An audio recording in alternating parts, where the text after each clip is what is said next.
mudah-mudahan dengan masukan-masukan maupun penyampaian dari Bapak Insinyur Husain Sami nanti akan memberi pencerahan kepada kita semuanya. Baik Bapak dan Ibu, menghemat waktu akan kami sampaikan susunan acara. Yang pertama nanti pembukaan. Yang kedua adalah sambutan dari Kepala Dirat Dikti Rembang Diklat. Kemudian pengarahan dan dari pengurus JB Al-Azhar. Adalah penyampaian materi disambung dengan diskusi dan tanya jawab. Dan terakhir nanti tentunya penutup. Baik, menghemat waktu Bapak Ibu, sebelum acara dimulai, mohon untuk suara di mute lebih dahulu supaya ada satu sumber suara saja dan acara berlangsung dan tertib. Sebelum dimulai, marilah kita bersama-sama kita awali kegiatan ini dengan bersama-sama membaca basmalah. Bismillahirrahmanirrahim. Menginjak acara yang berikutnya adalah sambutan dari Kepala Dirat Dikti Rembang Diklat kepada Bapak Dr. Zahruddin Sultani MA, dipersilahkan.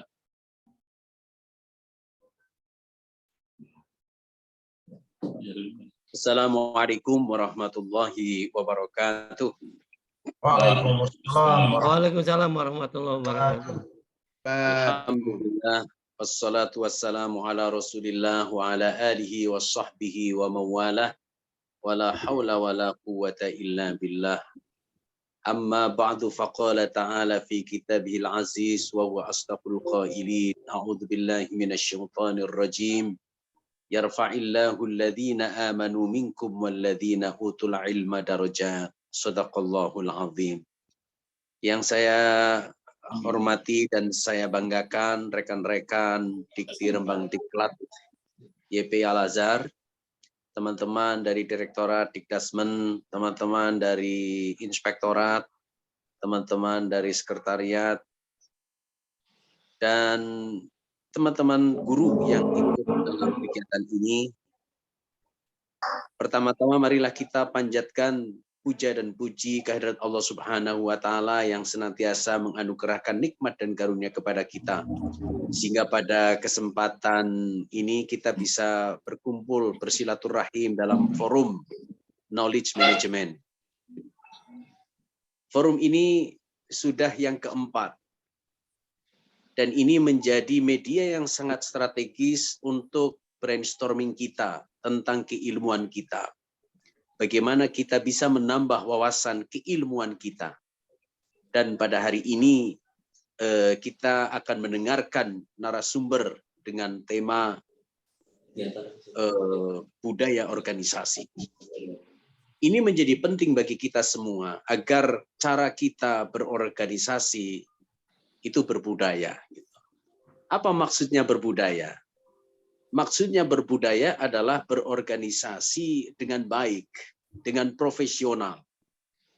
Sehingga yang dituntut dari kita semua sebetulnya, apakah itu di sekolah, apakah itu di direktorat, adalah tertib berorganisasi.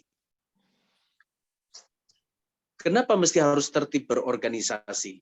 Karena Rasulullah SAW pun mengajarkan demikian.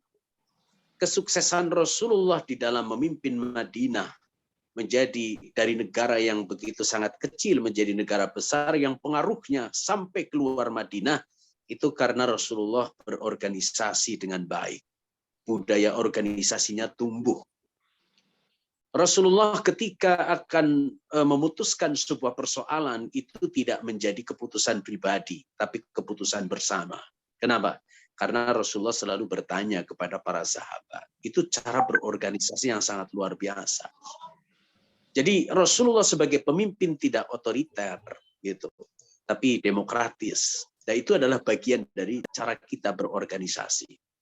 Tapi jangan ditanya ya, apakah Rasulullah saat itu ada komputer apa enggak, gitu ya, ada internet apa enggak? Tidak, tidak. Artinya 15 abad yang lalu Rasulullah sudah memiliki budaya berorganisasi. Nah, kalau kita di zaman modern seperti saat sekarang ini atau di era society 5.0, lalu ternyata kalah dengan orang-orang yang hidup di 15 abad yang lalu, itu artinya kita tidak punya kemampuan di abad modern. Oleh karena itulah forum knowledge management pada pagi hari ini akan memberikan pengetahuan kepada kita semua, sehingga insya Allah setelah kegiatan ini berjalan, maka kita akan tahu bagaimana cara kita berbudaya dalam berorganisasi. Mudah-mudahan kegiatan ini bisa diikuti sampai selesai oleh teman-teman semuanya, dan nanti akan menyampaikan adalah Dr. Sami Hussein, dan selamat datang Pak Sami Hussein bergabung dengan Zoom ini. Dan mudah-mudahan ini akan menjadi bermanfaat bagi kita semua, bukan hanya di Dikti Rembang Diklat saja, tetapi juga di sekolah-sekolah, atau paling tidak ini adalah awal kita mengerti tentang budaya organisasi. Dan sebetulnya di Al-Azhar budaya organisasi sudah berjalan, tapi dengan adanya forum knowledge management dengan budaya organisasi semacam ini akan lebih memperkuat kita semua di dalam kita memanage sekolah, memanage direktorat, memanage yang lain gitu dengan baik dan benar sesuai dengan rambu-rambu cara kita berorganisasi. Selamat mengikuti kegiatan ini, semoga bermanfaat dan menambah wawasan bagi kita semua. Terima kasih pula kepada tim dari Dikti Rembang Diklat yang sudah menyelenggarakan kegiatan ini. Semoga Allah memberikan balasan kebaikan yang sempurna. Terima kasih. Wabillahi taufiq wal hidayah. Wassalamualaikum warahmatullahi wabarakatuh. Warahmatullahi wabarakatuh. Terima kasih Bapak Dr. Jahdudin Sultani MA yang telah memberikan sambutan dan arahan. Yang berikutnya Bapak Ibu, sebagaimana susunan acara tadi adalah pengarahan dari pengurus JP Al-Azhar. Tapi mohon maaf, kami menyampaikan titip salam dari pengurus bahwa hari ini tidak bisa hadir karena ada kegiatan yang tidak bisa ditinggalkan dan diwakilkan. Mudah-mudahan kegiatannya semuanya terlaksana dengan baik.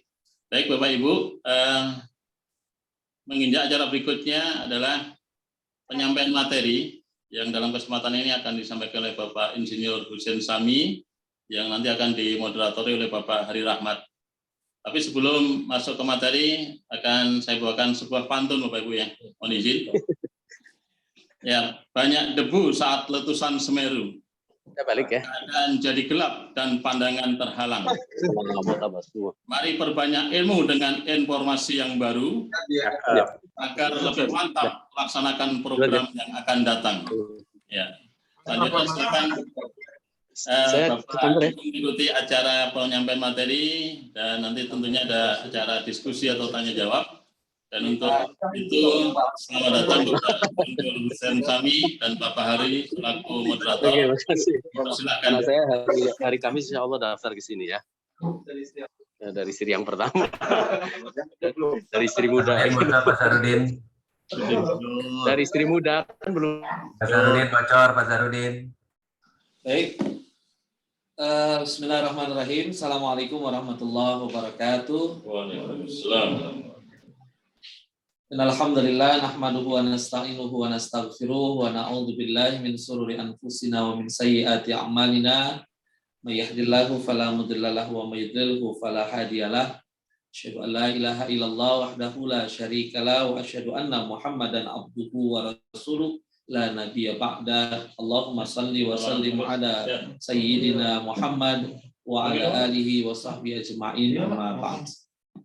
Puji syukur kita panjatkan kehadirat Allah Subhanahu wa taala, salawat beriring salam semoga senantiasa tercurahkan pada junjungan kita baginda Rasulullah Muhammad sallallahu alaihi wasallam.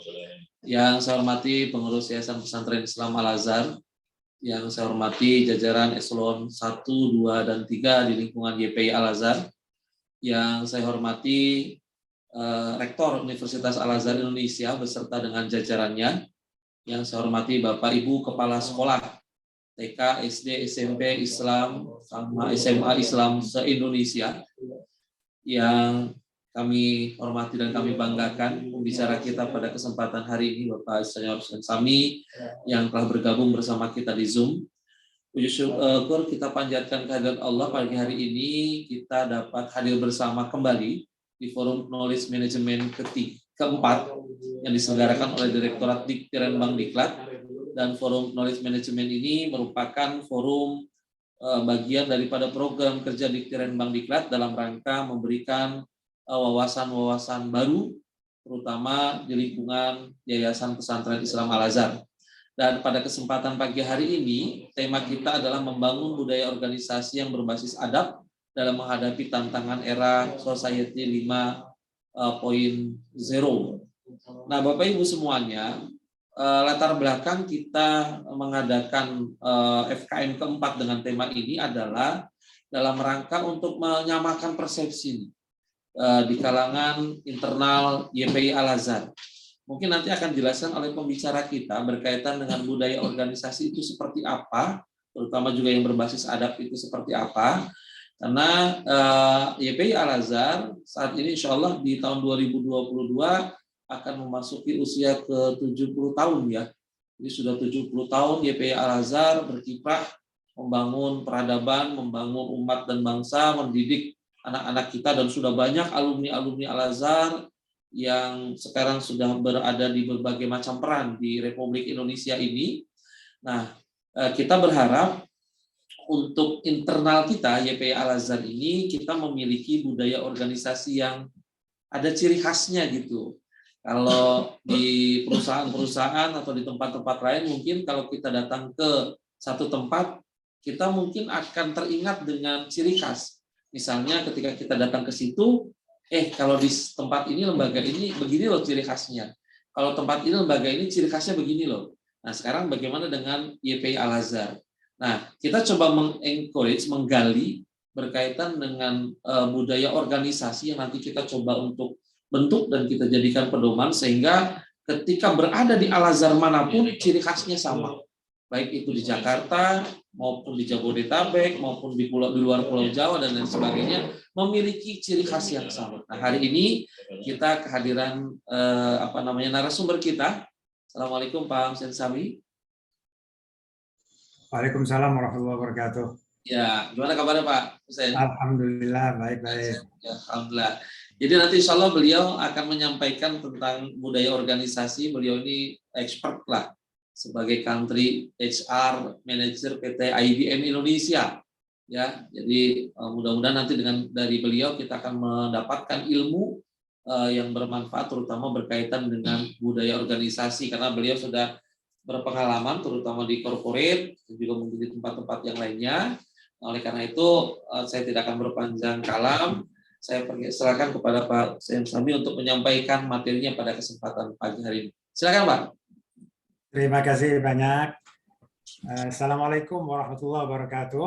Waalaikumsalam warahmatullahi wabarakatuh. Senang sekali saya berada di lingkungan Yayasan Pesantren Islam Al-Azhar.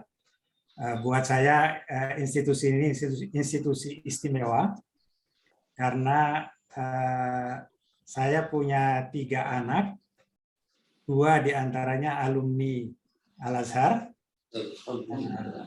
Saya sudah punya menantu, 3-tiganya sudah berkeluarga, dan semua menantu saya juga lulusan Al-Azhar. Ada dari anak menantu saya, ada yang jadi psikolog, ada yang jadi arsitek, ada yang jadi ahli IT, ada yang ahli sastra Arab, ya, jadi macam-macam. Ya, semuanya tidak bisa dilepaskan dari dan syukur yang besar sekali karena mereka mendapatkan dasar-dasar pendidikannya dari Al-Azhar. Ya, jadi mungkin pada kesempatan pertama saya ingin mengucapkan terima kasih yang sebesar-besarnya kepada Al-Azhar sebagai institusi, pendidiknya, guru-gurunya, pengurusnya, semuanya. Karena dari saya sendiri saja saya sudah merasakan dampak positif yang muncul dari Al-Azhar ini. Ya, mudah-mudahan ke depannya Al-Azhar makin bersinar, makin banyak memberikan dampak positif pada masyarakat, kepada negara dan bangsa Indonesia ini. Ya. Jadi saya diminta untuk bicara mengenai budaya organisasi. Menarik ini topiknya ya. Saya coba share materi presentasi saya sebagai acuan. Oke, sudah bisa dilihat mudah-mudahan Pak ya, Bapak Ibu ya. Oke. Jadi kalau saya lihat judulnya ya, membangun budaya organisasi yang berbasis adab dalam menghadapi tantangan era Society 5.0. Waktu saya diminta untuk bicara dengan tema ini, itu saya highlight 3 hal ini ya. Jadi budaya organisasi, basisnya adab, dan menghadapi tantangan Society 5.0. Ini masing-masing dari yang 3 saya highlight ini, budaya organisasi, adab, dan era society ini bisa menjadi topik bahasan yang panjang masing-masingnya. Ya. Nah, tapi kita coba bahas dalam waktu kurang dari 1 jam, nanti kita tanya jawab. Ketiga hal ini dalam hubungannya dengan pembentukan budaya organisasi. Ya. Saya tidak mengatakan bahwa saya ahli di bidang-bidang ini semua, tapi mungkin yang saya bisa bawakan hari ini adalah sedikit supaya kita bisa menyamakan pandangan, dan juga saya mungkin bisa share pengalaman di perusahaan tempat saya bekerja di IBM Indonesia, bagaimana kami membangun budaya organisasi di perusahaan kami. Siapa tahu bisa menjadi tambahan referensi gitu ya buat Bapak Ibu di Yayasan Al-Azhar ini dalam mengembangkan budaya organisasinya. Nah, saya akan mulai pembahasannya, saya balik ya. Jadi kita coba bahas dulu mengenai era Society 5.0, bagaimana adab itu bisa berperan di dalamnya, dan bagaimana kita membangun budaya organisasi berdasarkan hal ini. Ya, jadi saya akan mulai dari yang era Society 5.0 ya, supaya kita punya kesamaan pandangan ya. Jadi ini saya gambar, saya ambil dari waktu saya googling saja ya mengenai era Society 5.0. Jadi sebetulnya kalau mau diringkaskan, Society 5.0 itu suatu society atau masyarakat yang sebetulnya menggabungkan kekuatan manusia, human, ya, kekuatan manusia, dan kekuatan teknologi. Ya. Karena kita tidak bisa pungkiri bahwa yang namanya teknologi itu berkembang bukan dengan cepat saja, tapi dengan percepatan yang tinggi. Ya. Teknologinya berkembang dan pemanfaatan teknologinya juga berkembang dengan kecepatan yang tinggi. Ya. Kita sama-sama tahu sejak COVID, ya, itu banyak institusi, perusahaan, sekolah, dan sebagainya itu tidak bisa tidak mau dipaksa untuk memanfaatkan teknologi-teknologi baru yang tadinya tidak terlalu banyak dimanfaatkan dalam menunjang kegiatan sehari-hari ya, kegiatan belajar mengajar, kegiatan pekerjaan, semuanya mau nggak mau bergantung pada teknologi karena kita dipaksa untuk tidak bisa bekerja di dalam satu lokasi yang sama tatap muka setiap saat. Ya. Kita dijauhkan dari tempat yang berbeda-beda, dan tapi kegiatan kita tidak boleh berhenti. Maka kita banyak bergantung pada teknologi. Ya. Nah, kami sendiri, kebetulan di tempat saya bekerja, sudah hampir 2 tahun kami masih belum bekerja di kantor. Jadi kami masih bekerja dari tempat kami masing-masing, di rumah kami masing-masing. Sekali-sekali datang ke kantor, tapi mayoritas dari pekerjaan kami masih kami kerjakan dari luar kantor. Bagaimana itu mungkin? Karena sekali lagi kami juga memanfaatkan teknologi. Kebetulan IBM itu adalah perusahaan di bidang teknologi, jadi bahkan sebelum adanya COVID, itu kami sudah terbiasa untuk bekerja tidak dari kantor, tapi dari mana saja kita berada. Ya. Nah, kalau kita lihat di gambar ini ada istilah-istilah sekedar untuk memastikan kita semua sama-sama tahu ya. Ada yang namanya IoT, ada big data, ada AI atau artificial intelligence dan sebagainya, robot dan sebagainya ya. Ini menggambarkan teknologi-teknologi terakhir yang banyak mempengaruhi cara kita menjalankan kehidupan sehari-hari ya. Jadi apa yang dimaksud dengan big data misalnya? Big data itu istilah yang dipakai untuk menggambarkan bahwa data di dunia ini itu jumlahnya luar biasa besarnya. Dulu, zaman saya masih muda-muda dulu, itu data itu hanya terdiri mayoritas data itu hanya terdiri dari alfabet dan numerik, ya, alfa numerik digabungkan menjadi data-data yang diolah oleh komputer. Ya. Tapi dengan berjalannya waktu, sekarang dengan sosial media, video dan sebagainya, data itu selain ada alfabetiknya, ada numeriknya, ada suara, ada gambar, ada video. Jadi kalau kita buka sosial media, kita buka Twitter, kita buka Facebook, kita buka YouTube, ya. Nah, banyak sekali informasi di dalamnya dalam format yang berbagai macam. Tadi video, gambar, audio, ya, suara, dan data-data yang berupa alfanumerik, ya, alfabetik dan numerik, ya. Nah, makin kalau kita membicarakan angka dan alfabet, itu memakan tempat di dalam komputer kita itu relatif kecil, ya. Tapi kalau sudah pakai suara, gambar, membutuhkan space yang besar di dalam komputer kita atau di HP kita misalnya. Ditambah video lebih besar lagi, ya, sehingga sekarang ini di seluruh dunia yang namanya data itu luar biasa besarnya, ya. Karena itu ada istilah big data, di mana datanya banyak luar biasa yang harus bisa kita akses dan kita ambil manfaatnya kalau kita ingin mendapatkan manfaat dari data tersebut. Ya.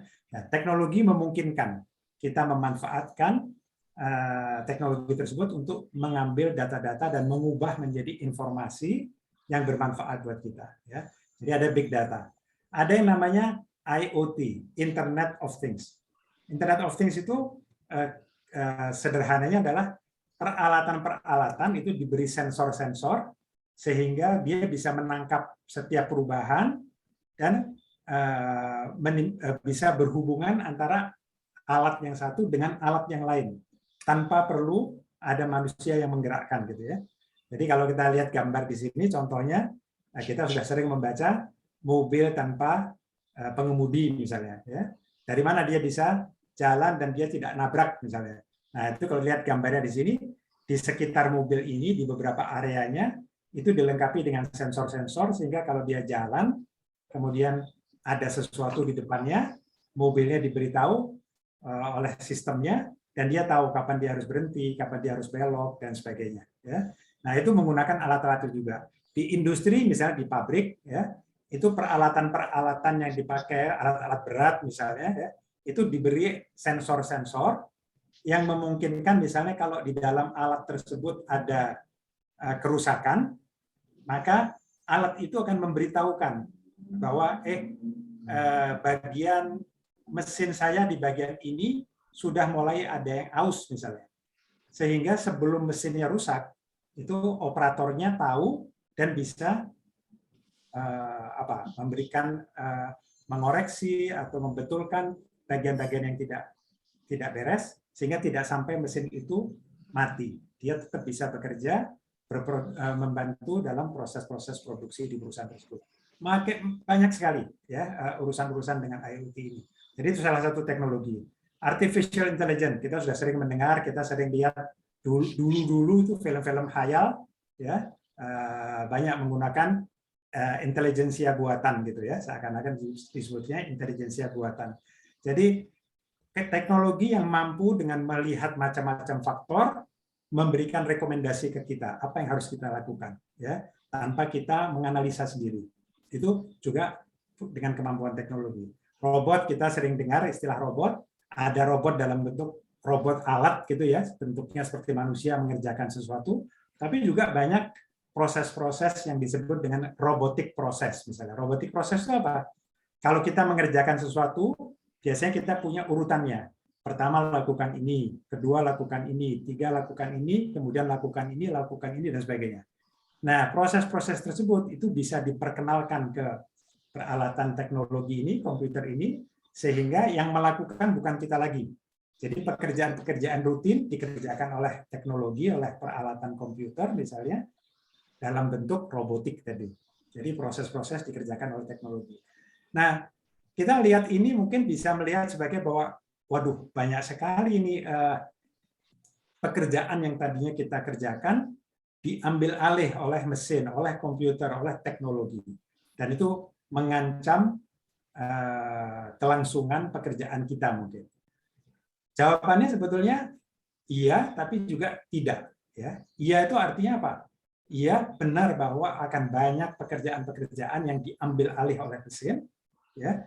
Tapi tidak sedikit juga hal-hal baru yang bermunculan yang membuat ada skill-skill baru, kemampuan baru yang harus dipelajari, sehingga ada jenis-jenis pekerjaan baru yang dulunya nggak ada.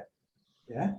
Nah, ini juga dalam dunia pendidikan, misalnya kita tuh selalu diingatkan bahwa kalau kita mendidik siswa atau mahasiswa kita, kalau kita mahasiswa yang belajar di universitas, itu kalau dia hanya membatasi dirinya pada mata-mata pelajaran atau kuliah yang ada di kampusnya saja, hanya sekedar sampai dia lulus, itu bisa besar kemungkinan terjadi pada waktu dia lulus, dia masuk ke tempat kerja, yang dihadapi adalah jenis-jenis pekerjaan yang dia belum pernah kenal sebelumnya. Karena bermunculan hal-hal baru. Yang muncul juga karena perkembangan teknologi. Ya. Jadi artinya apa? Kita harus sadar bahwa ke depannya itu, teknologi itu perannya besar, tapi peran manusia tidak hilang. Ya. Nah, manusia itu diharapkan mempelajari hal-hal baru yang kita tahu tidak akan diambil alih oleh mesin. Ya, jadi kalau kita tahu bahwa mesin itu tidak punya perasaan misalnya, ya, dia tidak punya judgment, punya kemampuan untuk membanding-bandingkan, tapi pada waktu decision making misalnya pada waktu mengambil keputusan ada faktor-faktor yang mungkin manusia masih dibutuhkan untuk melakukannya. Ya, hal-hal yang sifatnya tidak rutin, yang masih membutuhkan pemikiran khusus, itu dibutuhkan manusia. Ya, jadi artinya apa? Kita tidak perlu takut teknologi itu merampas hasil atau merampas kemampuan kita untuk bekerja, karena kalau kita mempersiapkan diri, maka kita akan memiliki role-role baru, peran-peran baru yang lebih strategis, yang lebih bisa memberikan manfaat. Teknologi kita pakai sebagai alat bantu. Ya. Nah, jadi Society 5.0 itu kalau saya gambarkan ringkasnya itu gabungan antara manfaat dari teknologi dan bagaimana manusia mendapatkan manfaat darinya, bekerja sama. Ya. Nah, itu kira-kira gambaran kasarnya gitu ya, secara sederhananya. Nah, saya coba tuliskan di sini pendidikan di era Society 5.0, karena kuncinya di sini ada teknologi, dan di dunia pendidikan ada komponen-komponennya, ada guru atau pendidik, ada siswa, ada orang tua, mungkin ada karyawan, sarana, prasarana, dan juga ada pemerintah yang mengambil kebijakan-kebijakan juga gitu ya. Nah, tapi bagaimana teknologi ini bisa memiliki peran pendukung agar proses pendidikan itu berjalan jauh lebih baik lagi ya. Jadi saya sebutkan di sini pembangunan manusia sebagai makhluk yang mempunyai akal, pengetahuan, dan etika dengan penekanan pada pendidikan karakter, moral, keteladanan, didukung dengan pemanfaatan teknologi. Ya. Nah, nanti kita lihat misalnya dalam proses belajar mengajar, bagaimana kita tetap menekankan pentingnya pendidikan karakter, moral, dan sebagainya, tapi teknologi juga bisa punya peran di dalamnya. Ya. Nah, justru dengan perkembangan seperti ini, pendidik ya, guru, dosen, dan sebagainya, itu dituntut lebih besar lagi perannya, yaitu dengan kepemimpinannya, ya, dan kemampuan ini digital literacy. Digital literacy itu gampangnya adalah bahwa kita tuh melek teknologi lah, kira-kira begitu ya. Kita tahu teknologi itu berkembangnya seperti apa, bisa dimanfaatkan seperti apa, dan pendidik yang tahu mengenai kemampuan-kemampuan teknologi tersebut, dia bisa punya nilai tambah lebih dalam proses pendidikannya. Ya. Dan tentunya dibutuhkan pendidik atau guru atau dosen yang bisa menjadi panutan, ya, menjadi role model. Bagaimana dengan perkembangan teknologi proses pendidikan itu berjalan lebih baik lagi, dan bahwa pendidik itu ada berjalan bersama-sama dengan perkembangan zamannya, ya, tidak tertinggal. Ya. Jadi itu salah satu tantangan mungkin yang dihadapi oleh pendidik ya dalam society seperti ini ya. Jadi sama seperti ide mengenai Merdeka Belajar misalnya ya.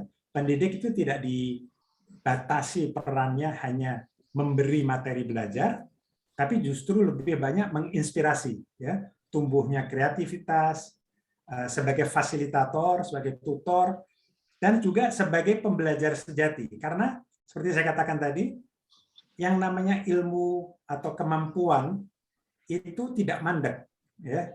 Perkembangan zaman, perkembangan teknologi itu membuat kita harus selalu belajar, mengembangkan diri terus-menerus, karena kalau tidak kita tidak akan relevan lagi dengan zamannya. Seperti saya berikan contoh tadi, mahasiswa yang belajar di kampus, kalau dia berhenti dengan pelajaran-pelajaran yang ada di kampus saja, kurikulum yang standar, dia pada waktu dia lulus tapi dia tidak siap menghadapi tantangan-tantangan baru yang sudah berkembang lebih cepat daripada apa yang dia pelajari di kampusnya. Nah, pendidik punya peran besar juga di sini. Kalau menurut saya harus memberi contoh juga bahwa yang namanya guru atau dosen atau pendidik itu juga mengembangkan diri terus-menerus, ya, dan memfasilitasi anak didiknya atau peserta yang dididiknya untuk mau terus-menerus punya pola pikir, mengembangkan diri terus-menerus. Tidak pernah merasa cukup dengan ilmu yang kita miliki saat ini. Harus semakin dikembangkan. Ya. Saya tulis di sini catatan kecil, usia skills itu studi sekarang mengatakan makin pendek. Ya. Ada yang mengatakan dalam 3 tahun, kalau kita tidak memperbarui skill kita tuh akan ketinggalan oleh zaman kita. Ya. Jadi makin cepat skill-skill selama itu, makin cepat kadaluarsa, harus dikembangkan skill baru. Nah, karena kita tidak bisa setiap saat di sekolah, kurikulumnya diubah, yang kita bisa punya peran di dalamnya adalah membangun pola pikir agar setiap orang, pendidik dan peserta didiknya, itu punya mindset atau punya pola pikir untuk mau belajar terus-menerus. Dari manapun sumbernya, harus punya pola pikir untuk belajar terus-menerus. Tidak ada yang namanya berhenti belajar sampai kita masuk ke liang lahat. Kira-kira pola pikir itu yang harus kita kembangkan setiap saat. Ya. Dan dengan adanya teknologi, makin banyak resources atau sumber daya yang bisa kita pakai untuk mengembangkan diri. Ya. Jadi saya sebutkan di sini perubahan pola pikir dari yang berpusat pada pendidik menjadi kolaborasi dari yang berpusat pada pendidiknya. Jadi proses pendidikan pola pikirnya dirubah dari semuanya bergantung pada pendidik saja, tapi menjadi kolaborasi antara pendidik dan siswa. Ya, di mana sumber informasi bisa didapat dari pendidik dan sumber-sumber lainnya dengan dukungan teknologi. Ya.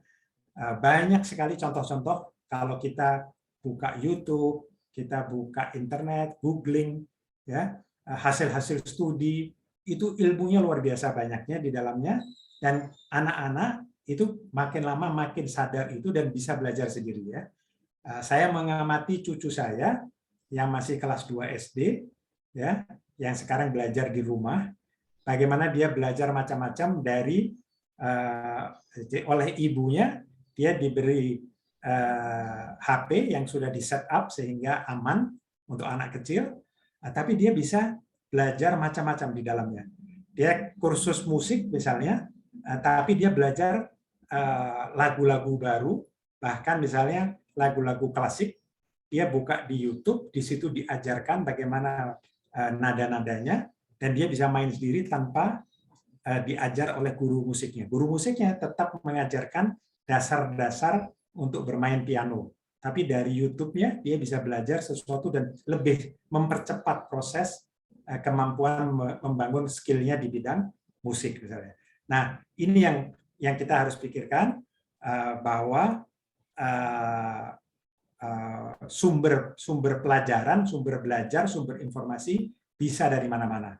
Dan menurut saya, society ini tuh mendukung pendidik atau guru atau dosen yang memfasilitasi agar murid atau siswa atau mahasiswanya itu mau membuka wawasan seluas-luasnya, cari informasi dari mana-mana, dan dia bisa share, bisa membagi juga ilmu-ilmu yang dia pelajari dari sumber yang berbeda-beda.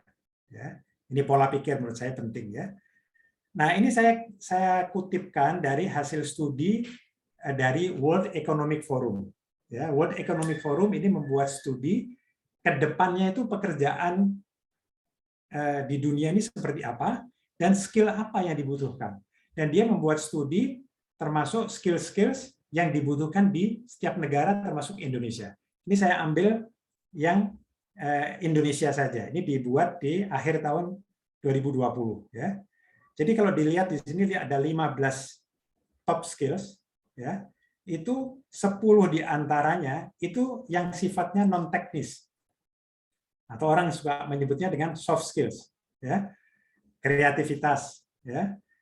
Inisiatif, kemampuan memecahkan masalah, active learning. Nah, ini yang saya sebut tadi ya, active learning.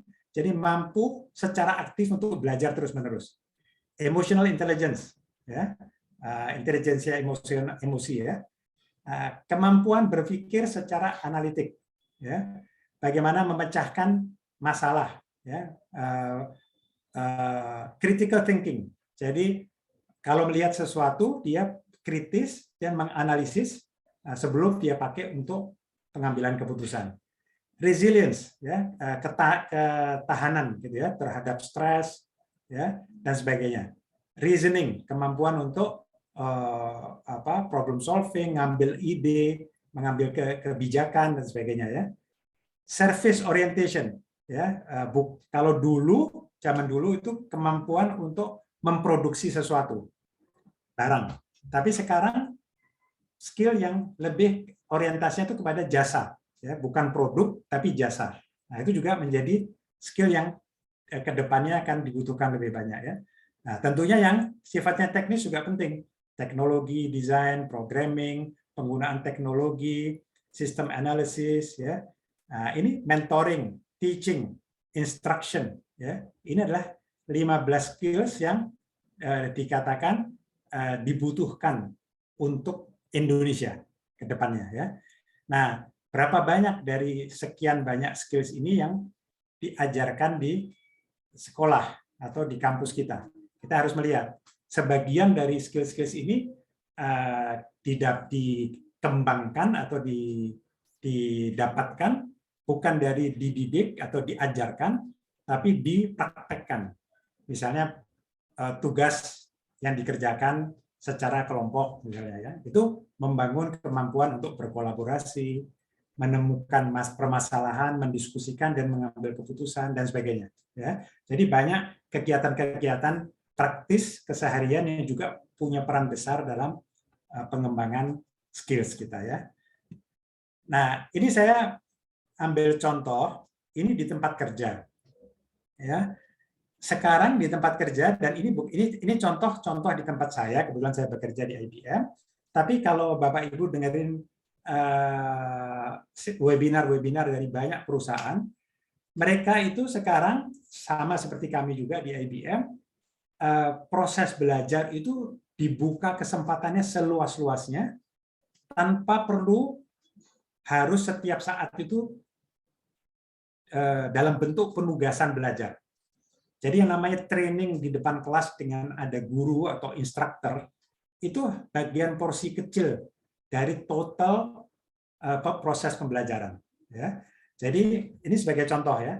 Mungkin kalau Bapak Ibu ada yang biasa nonton film pakai Netflix misalnya ya, itu kita bisa disuguhin dengan pilihan film yang banyak, kemudian kita mau nonton film yang mana.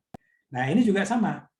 Di dalamnya ini ada banyak ribuan pilihan topik-topik pembelajaran yang disuguhkan kepada karyawan di perusahaan, dan karyawan bisa mengambil topik-topik pembelajaran yang bisa mendukung pengembangan dirinya. Bagaimana dia memilih topik yang mendukung cara kerjanya sehingga dia bisa memberikan dampak positif yang besar kepada perusahaannya. Ya. Jadi kalau sistemnya sudah seperti ini, maka semuanya bergantung kepada individunya. Orang-orang yang sadar bahwa dirinya harus mengembangkan diri terus-menerus, dia akan masuk ke dalam sistem ini dan dia belajar, ya. Dan dia bisa tahu berapa jam dia sudah menghabiskan waktunya untuk belajar, ya. Dia dapat sertifikasi apa saja, ya, dan sebagainya. Nah, itu di semua perusahaan dengan cara yang berbeda-beda itu mereka menjalankan sekarang seperti ini, ya. Ada perusahaan yang memberikan namanya learning wallet. Learning wallet itu dompet yang diisi uang, seakan-akan diisi uang, untuk setiap karyawan tuh boleh mengambil training sendiri secara online, ya, dikasih jatah dalam setahun kamu boleh ngambil sekian, boleh spend uang sekian untuk belajar. Apa yang dipelajari biasanya terdiri dari dua hal, yang wajib dari perusahaan dan yang bebas dipilih oleh karyawannya. Nah, kita bisa lihat itu. Biasanya karyawan-karyawan yang maju itu adalah yang punya pola pikir untuk mau selalu mengembangkan dirinya. Nah, dari mana pola pikir itu terbentuk? Menurut saya, dari kecil sudah harus dibangun pola pikir tadi yang pembelajaran yang harus berjalan setiap saat. Ya. Dan ini sudah terjadi, ya. Topik-topiknya luar biasa banyaknya, yang gratis banyak, yang bayar banyak. Ya. Tapi kalau orang tidak punya inisiatif untuk belajar, dia tidak akan mendapat manfaat yang banyak dari kemampuan ini. Ya. Jadi pola pikir ini yang dibentuk nanti dari mulai kecil. Ini hanya sekedar contoh, ya. Oke, itu tadi mengenai society, ya. Jadi teknologi dan manusia, ya, dan bagaimana teknologi itu bisa punya peran pendukung besar terhadap perkembangan manusia. Saya mau sedikit saja menyinggung mengenai adab. Saya yakin-yakinnya Bapak Ibu di Al-Azhar jauh lebih tahu dari saya mengenai adab, ya. Tapi saya melihat adab ini sedikit dari versi di mana selain memastikan adanya jadi adab dalam hal rasa saling hormat, sopan santun, keramahan, kebaikan, kehalusan budi pekerti, akhlak, ya, akhlakul karimah dan sebagainya sesuai dengan tempat, kondisi dan situasinya. Yang juga penting ditekankan menurut saya adalah bahwa kita itu masing-masing kita punya tanggung jawab. Orang tua, guru, pendidik, ya, siswa, pengurus, karyawan di institusi pendidikan kita masing-masing punya tanggung jawab sesuai dengan peran kita masing-masing. Dan menurut saya tanggung jawab itu kalau kita jalankan dengan baik, maka kita sudah menjalankannya dengan adab yang tepat. Ya, bahwa kita menghormati peran kita dengan cara menjalankan peran kita dengan sebaik-baiknya. Kalau murid atau siswa itu dia tugasnya adalah belajar, dia bertanggung jawab penuh untuk mengembangkan dirinya untuk belajar dengan serius, dan dia punya hormat dan sopan santun terhadap orang-orang di sekitarnya yang memberikan dampak positif terhadap proses belajarnya dia. Ya. Sebaliknya, pendidik sebagai orang yang punya peran mendidik, memberikan memfasilitasi pengembangan pendidikan siswa-siswanya atau muridnya, dia menyadari tanggung jawabnya untuk memastikan bahwa proses pendidikan ini berjalan dengan baik dan memberikan dampak positif kepada peserta didiknya. Nah, menurut saya ini bagian dari adab juga, ya, kalau menurut saya. Nah, kalau saya gabungkan, ya, adab dengan Society 5.0 ini, dikatakan tadi pembangunan manusia dengan penekanan pada pendidikan, karakter, moral, keteladanan, kita harus masukkan ini adab-adab Islami di dalamnya supaya definisi karakter, moral dan sebagainya itu adalah sesuai dengan adab-adab Islami yang kita pegang teguh, gitu ya. Nah, dan kita tetap memanfaatkan teknologi untuk membangun budaya yang nanti kita bangun berdasarkan adab yang kita sudah sepakati tadi, ya. Jadi ada faktor kesopanan, akhlak, budi pekerti dan sebagainya, tapi juga ada faktor tanggung jawab memegang peran kita di dalam proses pendidikan, ya, sehingga setiap kita itu punya semangat yang sama, bukan hanya untuk asal menjalankan peran, tapi juga memberikan dengan sebaik-baiknya sebagai amal, bagian dari adab, sebagai bagian dari akhlak juga, bahwa kita sudah diberi tanggung jawab dan kita menjalankannya dengan sebaik-baiknya. Ini yang menurut saya perlu dibangun bersama-sama di dalam setiap institusi, termasuk institusi pendidikan. Ya. Nah, kemudian bagaimana itu membangunnya tadi? Nah, kita membangunnya dengan membangun budaya organisasi.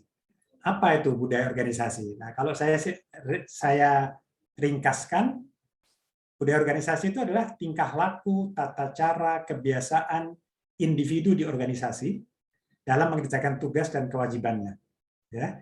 Nah, tingkah laku tersebut atau tata cara yang dilakukan berulang-ulang, kalau kita sudah memegang ini yang harus kita lakukan berulang-ulang, maka dia akan menjadi habit atau kebiasaan.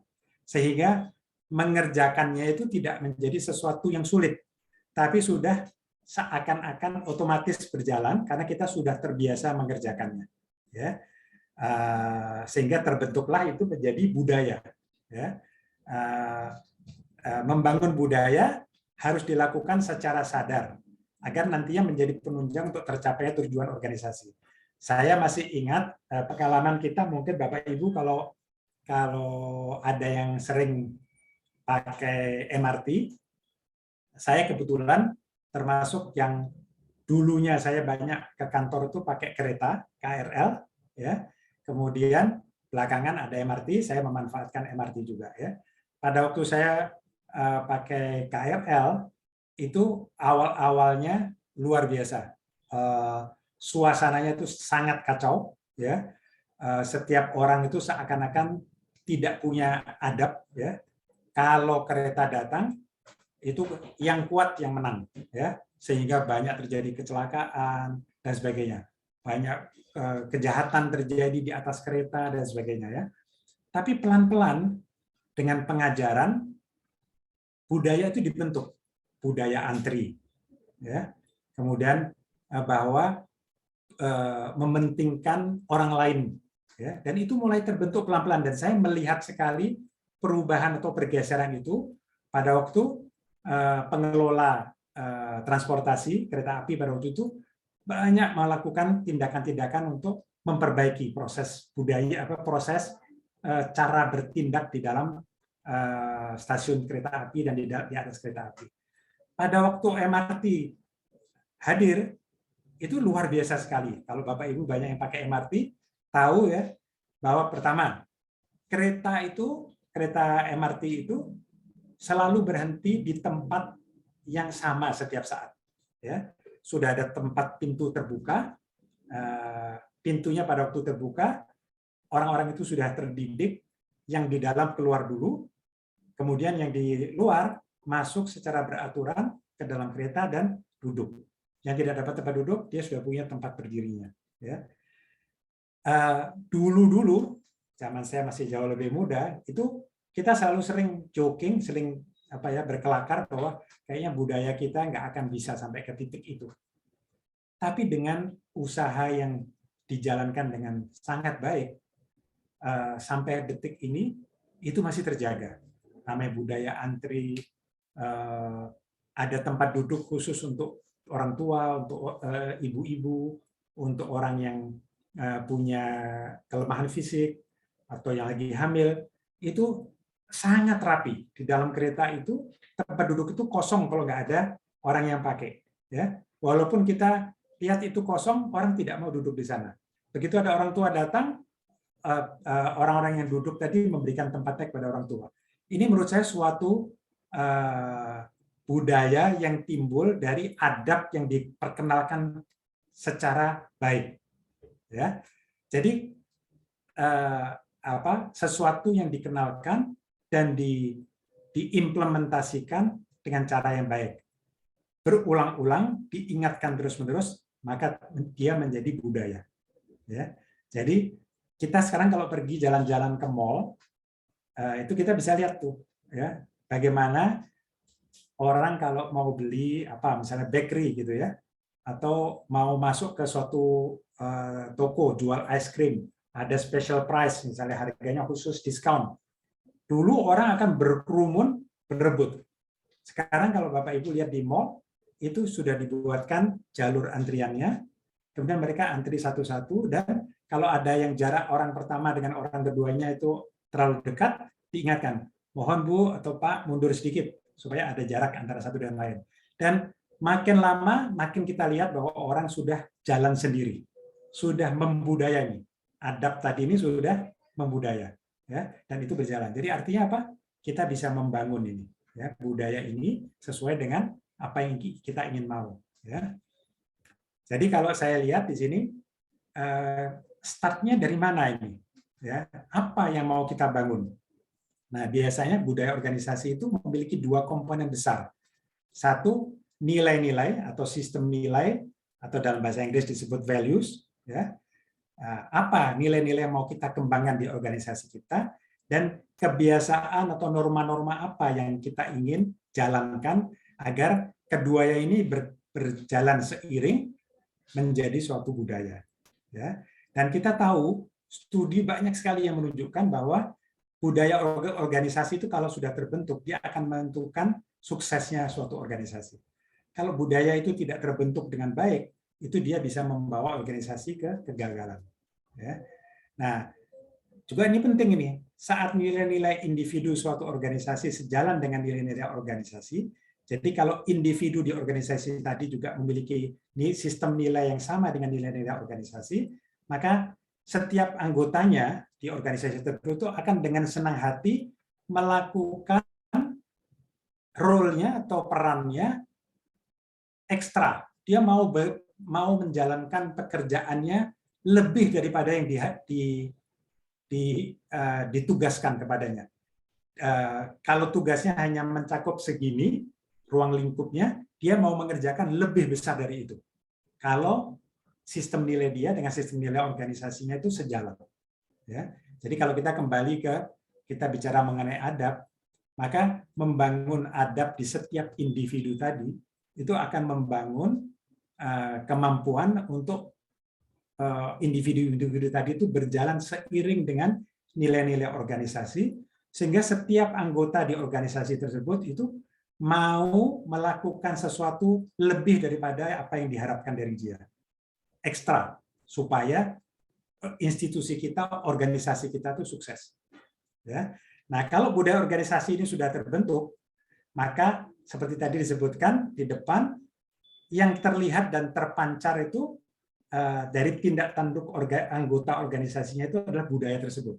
Sehingga tadi dikatakan orang kalau masuk ke Al-Azhar, dimanapun dia berada, dia lihat ini sinar yang muncul dari situ adalah sinarnya Al-Azhar. Ya, dimanapun juga, di kota manapun juga, nilai-nilai yang dipegang sama, tindak tanduk orangnya sama, tingkat kesopanannya, budi pekertinya, akhlaknya yang terpancar itu sama saja. Mau masuk di Jakarta Selatan, Jakarta Timur, Jakarta Utara, di Surabaya, dimanapun juga, kalau semua dibangun, ini budaya organisasi dengan sistem nilai yang sama, maka akan terpancar itu. Ini yang namanya Al-Azhar itu seperti ini. Kira-kira begitu itu idenya ya. Ini saya kasih contoh lagi. Ini di perusahaan tempat saya bekerja ya. Kami juga sama punya values atau sistem nilai. Di tempat kami kita punya 3 sistem nilai ya. Karena kami perusahaan berbisnis, sistem nilainya ini ada 3 nih. 1 namanya dedication to every client success. Apa ini? Artinya bahwa setiap orang di perusahaan kami itu harus tahu bahwa perusahaan ingin agar klien dari perusahaan kami itu juga mencapai sukses yang besar. Ya. Sehingga setiap individu harus berusaha agar kalau dia melakukan interaksi dengan kliennya, dengan perusahaan customer-nya, maka dia mencurahkan tenaga dan pikirannya agar kliennya itu sukses. Ini nilai value yang pertama, sistem nilai yang pertama. Yang kedua, mengenai innovation. Bagaimana setiap orang itu didukung, didorong agar berinovasi. Ya, ini menjadi salah satu sistem nilai kita juga. Yang ketiga, bahwa setiap kita berinteraksi satu dengan lainnya, kita harus mengedepankan trust dan tanggung jawab. Bahwa kita itu mengerjakannya dengan penuh percaya, dipercaya, dan juga memiliki tanggung jawab pribadi yang besar. Ya, apa itu? Contoh-contoh simpel saja. Kalau kita diundang meeting, diundang rapat, jamnya jam 9, bagian dari tanggung jawab pribadi kita adalah jam 9 kita sudah siap di situ. Ya. Kalau kita berjanji kita akan membuat suatu laporan tanggal 10 sebelum jam makan siang laporannya siap, maka bagian dari tanggung jawab kita adalah sebelum jam 12 siang laporannya sudah selesai. Ya, itu bagian dari tanggung jawab kita, dan bahwa setiap orang bisa trust, bisa percaya bahwa setiap orang akan mendeliver atau akan memberikan hasil kerjanya sesuai dengan komitmennya. Ya.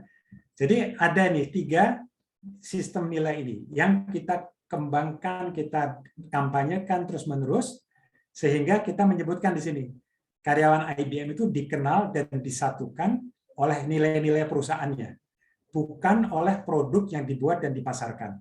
Ya. Jadi apa? Ini sama seperti yang tadi kita bahas juga, seperti Al-Azhar. Kalau orang ke Al-Azhar, lihatnya sama. Apa? Budaya yang tercermin di dalamnya. Sama. Kami juga berusaha agar orang kalau ketemu sama orang IBM, kelihatan bahwa sama ini. Tanggung jawabnya, kemauannya untuk membantu, kemauannya untuk berinovasi, sama di mana-mana saja. Ya. Sehingga kami punya julukan. Orang IBM, orang yang bekerja di IBM itu disebutnya IBMer. Ya, IBMer itu di Indonesia, di Singapura, di Malaysia, di Amerika, di mana-mana sama bentuknya, kurang lebih sama. Kalau kita ketemu bekerja sama, kita akan melihat punya sistem nilai yang sama juga. Nah, nilai-nilai ini kan tadi saya sebutnya ada nilai, ada norm. Ya, itu kita terjemahkan dalam bahasa sehari-hari. Setiap nilai ini, praktek kesehariannya itu seperti apa? Misalnya sebagai contoh, kita mendedikasikan diri kita supaya sukses, klien kita sukses. Salah satu caranya apa? Ini ada kata-kata di sini, listen for need, envision the future. Setiap orang, karyawan kami itu diajarkan untuk kalau ketemu dengan klien, itu startnya atau awalnya itu adalah dengan mendengar. Dengarkan dulu, apa sih yang dibutuhkan oleh kliennya. Dalami dulu, setelah paham benar, nah, dia bisa berbicara mengenai, oke, apa yang kami bisa lakukan agar ke depannya, future-nya dari perusahaan klien kita tersebut itu akan jauh lebih sukses, lebih successful, lebih sukses lagi. Jadi, kalau kita mau menjalankan nilai ini, maka pada waktu kita berbicara, kita harus mendengar dulu, kemudian kita berikan ide-ide baru supaya ke depannya perusahaan itu lebih sukses. Ya. Sama juga di sini. Nilai yang namanya trust and personal responsibility. Apa yang harus dilakukan sehari-harinya? Ada misalnya contohnya nih, show personal interest. Jadi kalau kita mau melakukan sesuatu, itu kita harus tunjukkan bahwa kita tuh punya interest pribadi, bukan keinginan pribadi, tapi punya keinginan agar apa yang kita berikan tuh semaksimal mungkin yang kita bisa berikan. Ya. Nah, jadi sebagai contoh, ini contoh saja seperti saya ini pada waktu diminta untuk bicara ini, itu saya harus belajar banyak. Ya, apa yang kira-kira pendengar saya ini di Al-Azhar nanti mudah-mudahan bisa mendapatkan manfaat dari sharing saya. Saya pelajari macam-macam dari banyak materi yang ada sampai saya siapkan hari ini saya bicara. Nah, itu adalah bagian dari show personal interest juga. Saya pengen sekali apapun yang saya share hari ini ke Al-Azhar itu memberikan manfaat. Jadi saya melakukan preparation yang banyak untuk ini. Dan itu di dalam keseharian kita tanamkan terus kepada setiap orang bahwa kalau mau melakukan sesuatu betul-betul dari hati dilakukannya. Ya. Jadi practices seperti ini kita tentukan. Jadi kita bilang ada 3 nilai, ada 9 praktek sehari-hari yang harus dijalankan. Ya. Ide-idenya apa? Jadi practices ini yang 9 ini menggambarkan bagaimana nilai-nilai perusahaan tersebut terlihat dalam kegiatan sehari-hari. Jadi sama nanti kalau Al-Azhar mau punya nilai-nilai apa yang mau dikembangkan, dijabarkan juga dalam kesehariannya kira-kira seperti apa, supaya mudah buat anggota perusahaan, anggota organisasi ini untuk menjalankan nilai tersebut. Ya.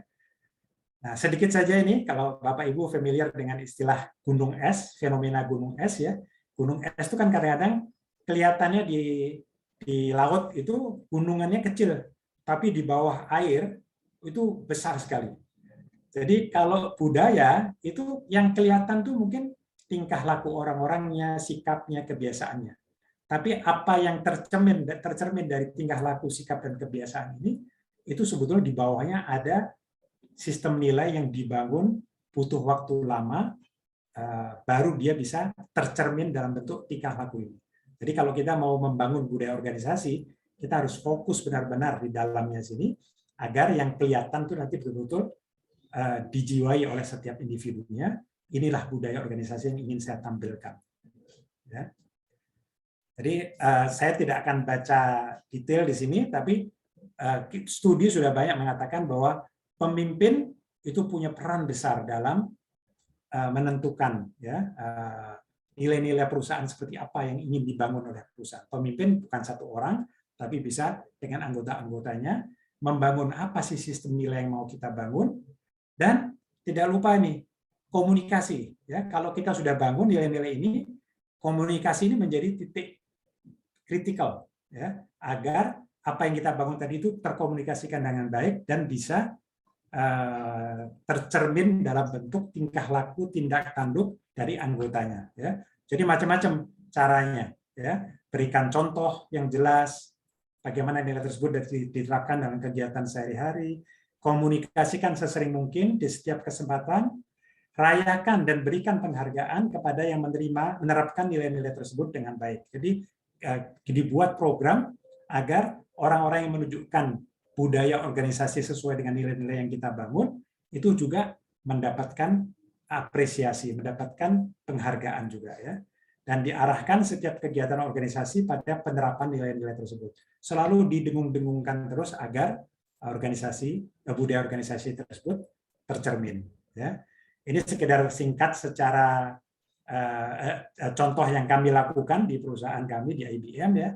Jadi di websitenya kami itu banyak informasi-informasi mengenai sistem nilai, praktek-prakteknya, dan bagaimana pengalaman dari karyawan dan pelanggan itu kita rekam, kita tunjukkan kepada karyawan juga ya.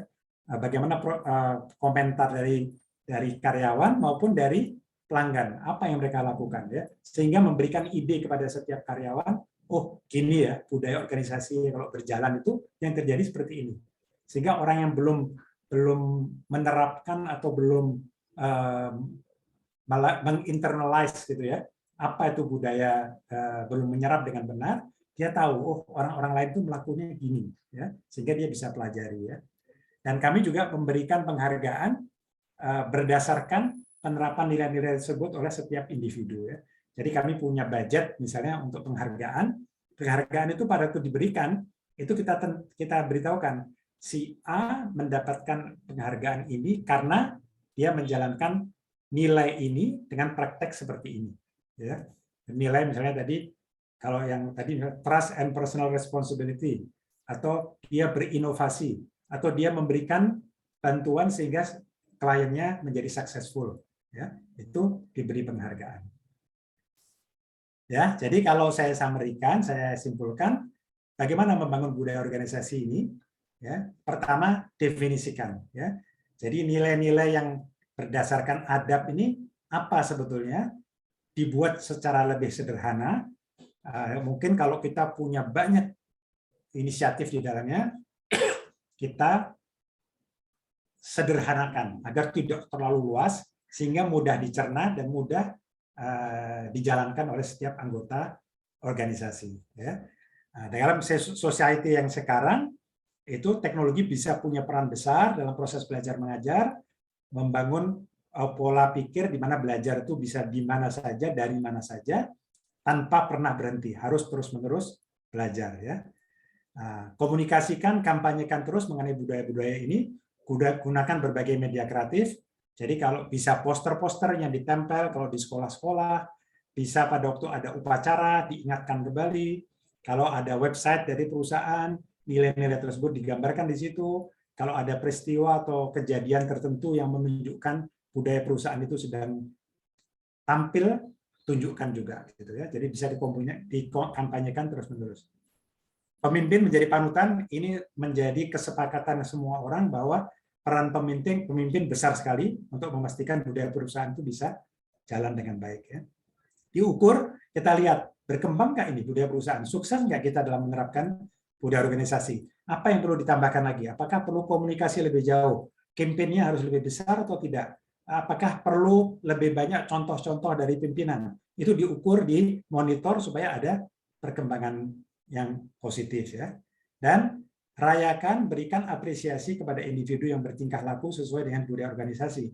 Misalnya di upacara, di meeting-meeting seperti ini ya, pada waktu ada pertemuan di antara para pengajar, direktur, kepala sekolah dan sebagainya, itu perlu tuh mungkin di-identify, dicari siapa yang perlu di-expose lebih ya, sehingga bisa cerita contoh penerapan budaya di lingkungannya ya.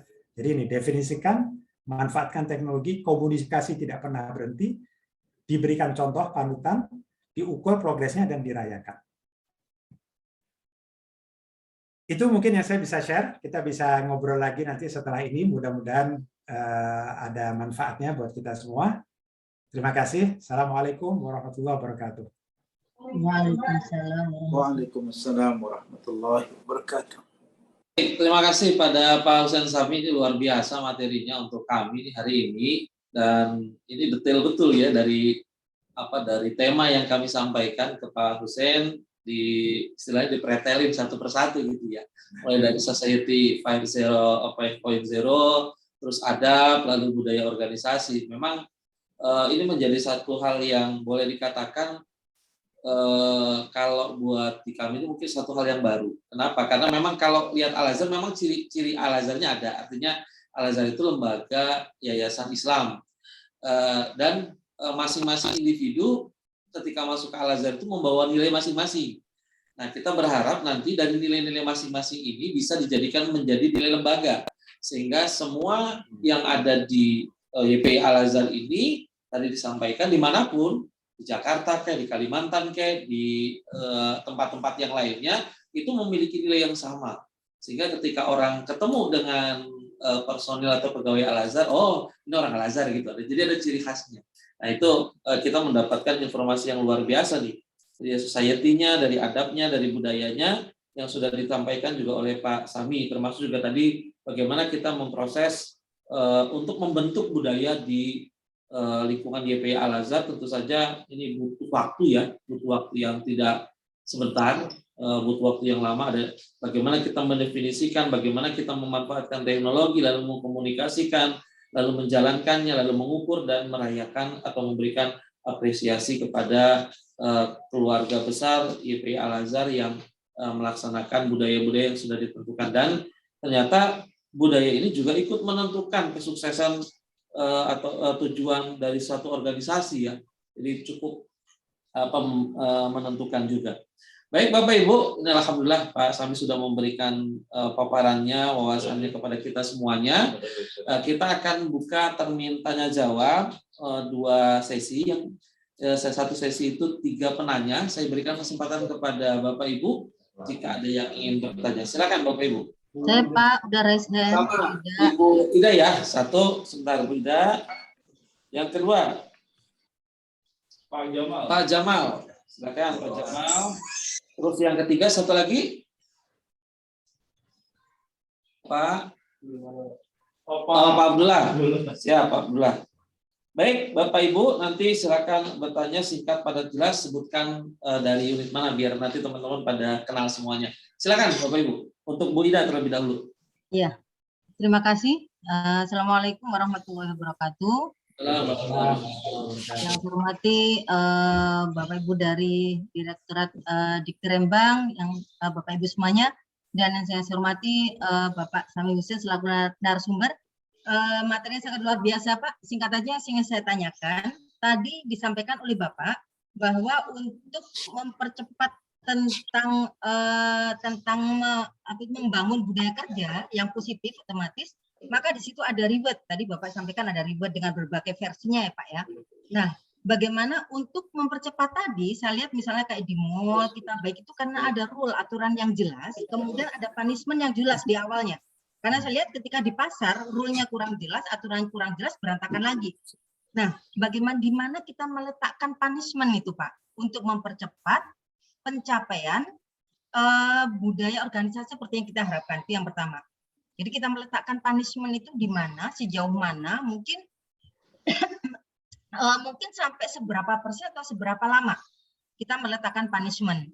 Kemudian yang kedua, Pak, sebetulnya Al-Azhar sekaligus untuk Dikti Rembang, sekaligus Al-Azhar sebetulnya punya untuk membangun budaya kerja tersebut yang juga menurut saya sangat strategis, yaitu adanya penilaian kinerja yang dilakukan per bulan, tetapi menjadi per 3 bulan sekali. Ini berdampak, sebenarnya dampaknya sangat strategis. Hanya saja sejauh mana kita menentukan indikator tersebut sangat operasional, sehingga berdampak, membawa dampak yang sama dan yang jelas. Misalnya aja kalau di situ dicantumkan guru menghasilkan hasil kerja yang bermutu. Semua guru merasa hasil kerjanya bermutu, sehingga menilai dirinya 5. Sehingga otomatis ya, kemudian guru menyelesaikan tugasnya tepat waktu. Guru merasa meskipun telat-telat tepat waktu. Nah, bagaimana membuat indikator yang bisa mampu mempercepat ada akselerasi terkait dengan penerapan budaya kerja sehingga memang menjadi selaras, merata, dan standarnya sama untuk setiap institusi. Al-Azhar, apalagi Al-Azhar memang sangat luas, sangat banyak sekarang, kemudian sangat berjauhan, jangkauannya juga sangat luas. Saja, terima kasih. Assalamualaikum warahmatullahi wabarakatuh. Assalamualaikum warahmatullahi wabarakatuh. Baik, terima kasih Bu Ida. Untuk selanjutnya kepada Pak Jamal. Silakan Pak Jamal. Terima kasih. Assalamualaikum warahmatullahi wabarakatuh. Materi yang sangat menarik yang disampaikan oleh Bapak Sami Hussein. Ini ada keterhubungan dengan semangat YPI sebagaimana tertera dalam jargonnya ya, beradab, cerdas, dan berdaya saing global.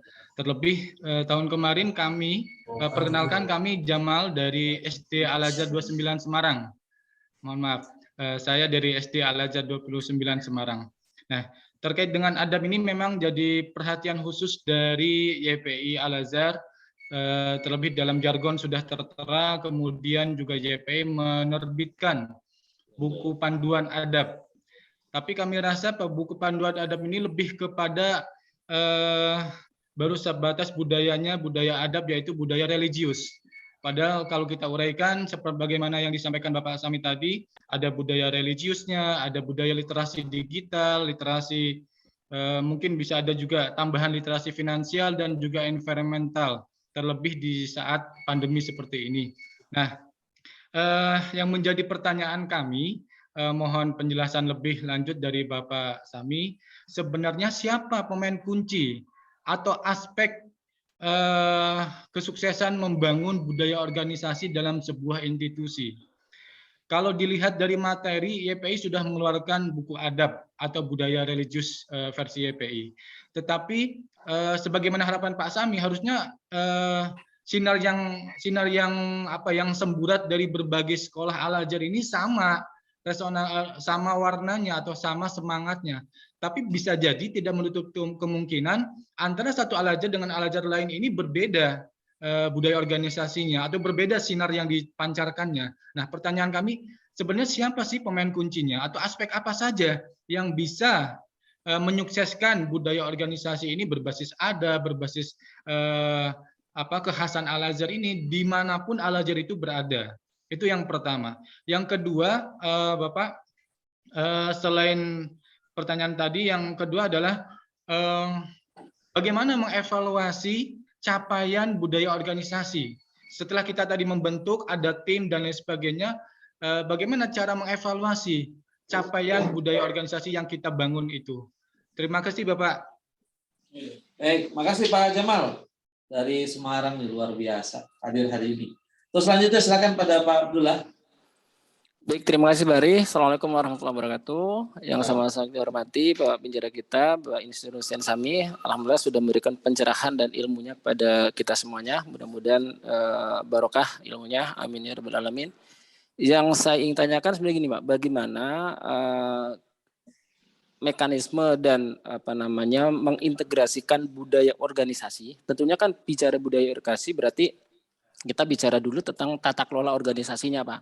Artinya ini sangat erat gitu, sehingga nanti bagaimana mekanisme implementasi dalam optimalisasi adab ini, ya tentunya kita juga tadi kalau saya dengar dari Pak Sami itu kita harus menentukan adab apa saja yang akan diimplementasikan dalam budaya organisasi. Tapi bagaimanapun saya melihat pentingnya tata kelola organisasi itu sendiri karena itu bagian budaya dari organisasi itu sendiri itu.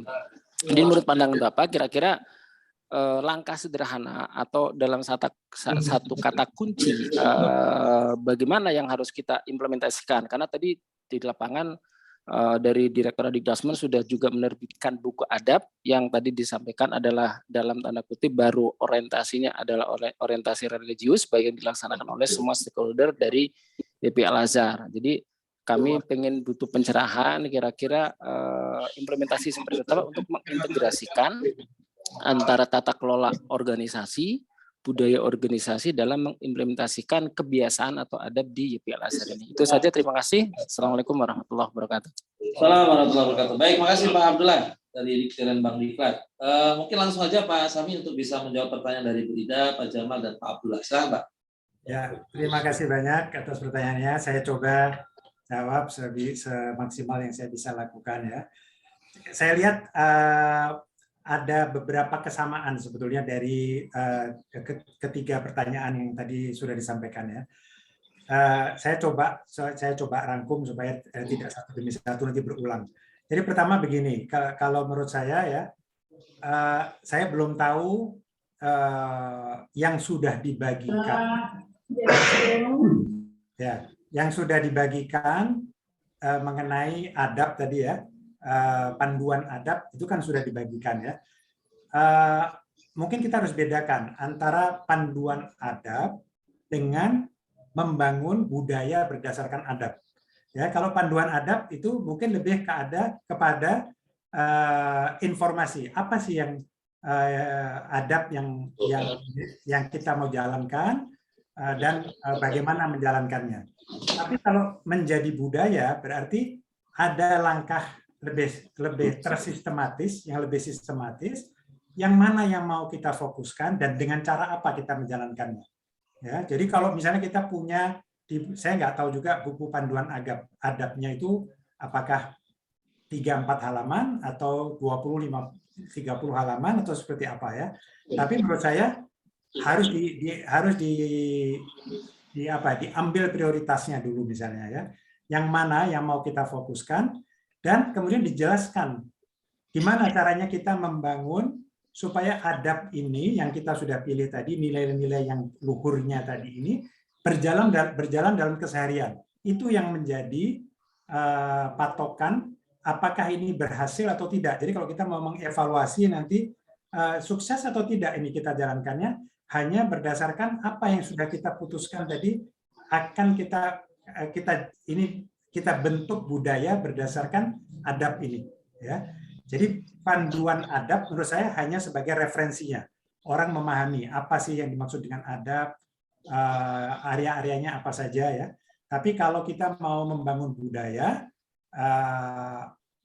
seperti yang tadi sudah disebutkan, itu biasanya karena itu membangun habit, membangun kebiasaan itu butuh waktu yang tidak sedikit dan dilakukan secara sadar dan berulang-ulang. Ya. Jadi kalau kita cuma membacanya saja panduannya, menurut saya belum bisa menjadi awal dari terbentuknya budaya. Jadi kalau mau menjadi budaya di Al-Azhar, selain panduannya tadi, juga pertama kita harus pastikan bahwa semua orang memahami itu apa. Yang kedua, apa langkah-langkah yang mau kita lakukan agar panduan tadi itu menjadi hidup dalam keseharian di kegiatan organisasi. Ya. Jadi saya membedakan antara panduan dan pembentukan budayanya tadi. Ya. Siapa yang menjadi pemain kunci? Tentunya pertama yang saya sebutkan tadi adalah di pimpinan. Kelompok pimpinan itu harus betul-betul menjadi tauladan, suri tauladannya. Jadi role modelnya dulu. Ya.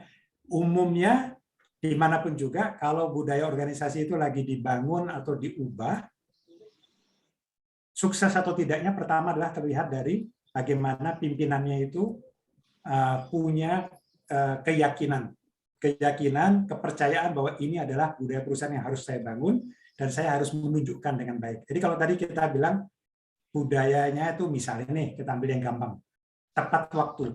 Apakah pemimpinnya tepat waktu enggak?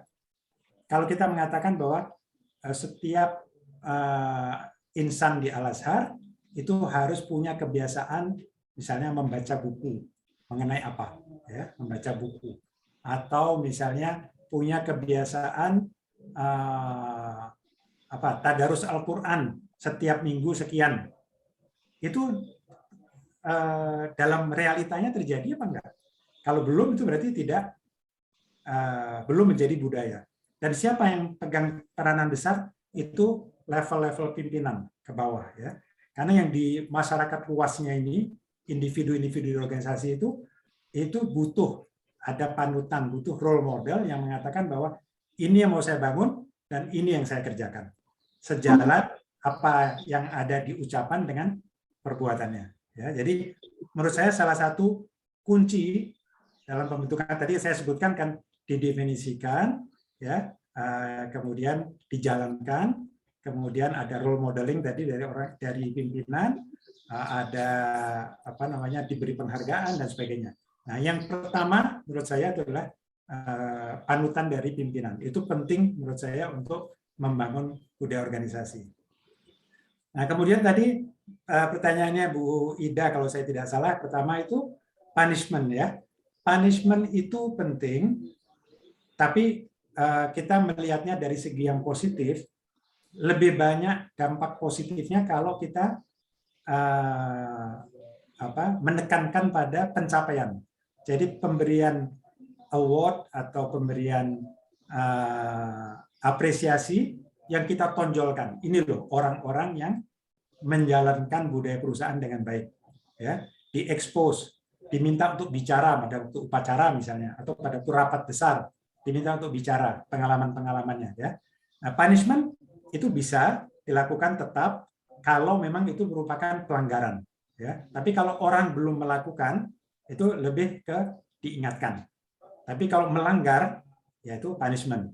Tapi untuk membangun budaya yang lebih dinilai lebih positif, lebih memberikan dampak, itu adalah justru mengekspos kesuksesan, memberikan apresiasi kepada yang berhasil menunjukkan penerapan budaya-budayanya, ya. Kemudian penilaian kinerja. Nah, saya setuju sekali dengan Bu Ida tadi, kalau goals-nya itu cuma harus memberikan proses pembelajaran yang bermutu. Nah, itu tidak bisa diukur, ya.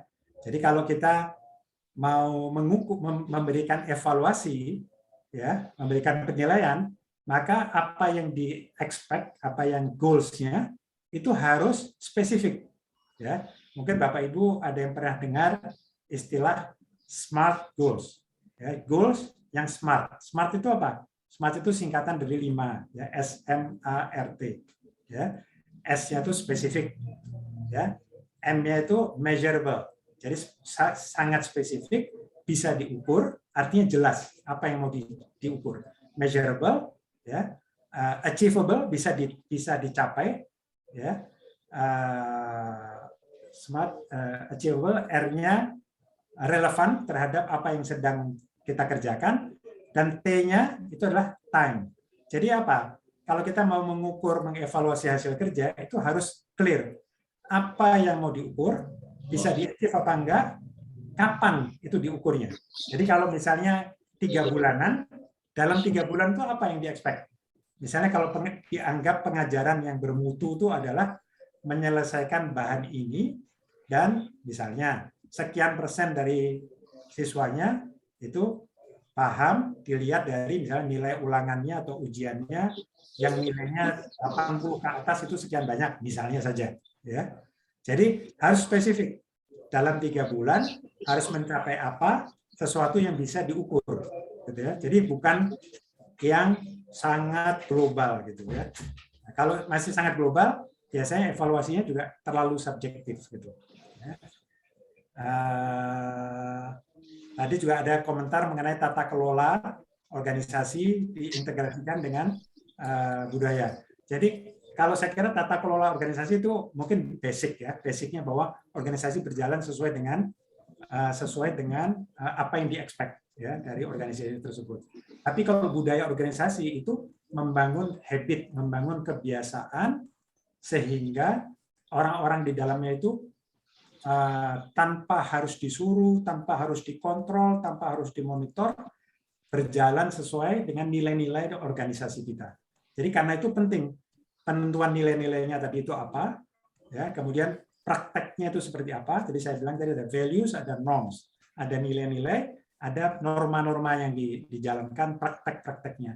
Jadi kalau di tempat kami tadi ada 3 value, 9 practices. Ya, dan kita lihat itu.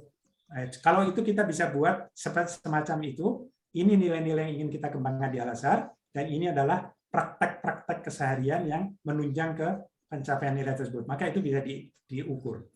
Ya. Mungkin itu mudah-mudahan menjawab saya gabungkan dari ketiga pertanyaan tadi. Baik, makasih Pak Sensami telah menjawab nih luar biasa. Jadi ada banyak pengetahuan baru nih buat kami di Al-Azhar. Untuk selanjutnya kami persilakan kepada Bapak Ibu. Hari, saya Pak Hari. Oh, yang pertama Pak Arifin, yang kedua Pak Dedi ya. Saya.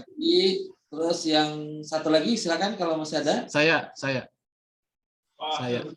Pak Irzun. Baik, 3 orang, Pak Arifin, Pak Irzun, dan Pak Dedi. Silakan pada Pak Arifin terlebih dahulu. Silakan Pak. Ya, terima kasih Pak Hari. Assalamualaikum warahmatullahi wabarakatuh.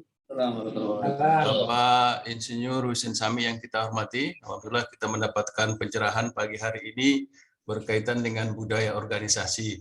Yang ingin kami pertanyakan di sini Pak tentang budaya organisasi. Kita tahu bahwa budaya organisasi itu kan sifatnya dinamis. Nah, sekarang kita berada di abad 21. Sering kita dengar istilah kecakapan abad 21 Pak ya, yang ada 4C itu. Nah, itu barangkali merupakan tantangan kita di Society 5.0 ini.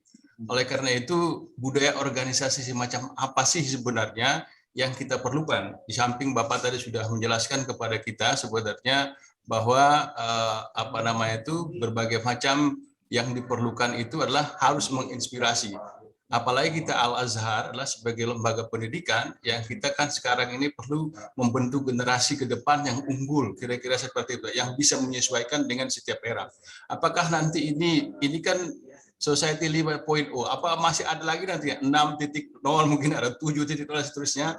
Lalu budaya organisasi kita ini kan bersifatnya dinamis. Nah, sekarang bagaimana kita sebenarnya merancang ya budaya organisasi itu? Siapa yang harus berpikir tentang budaya organisasi ke depan itu, Pak? Kemudian tadi Bapak sudah jelaskan sebenarnya kalau kita mempertahankan budaya-budaya yang lama, mungkin ada yang sudah tidak relevan gitu.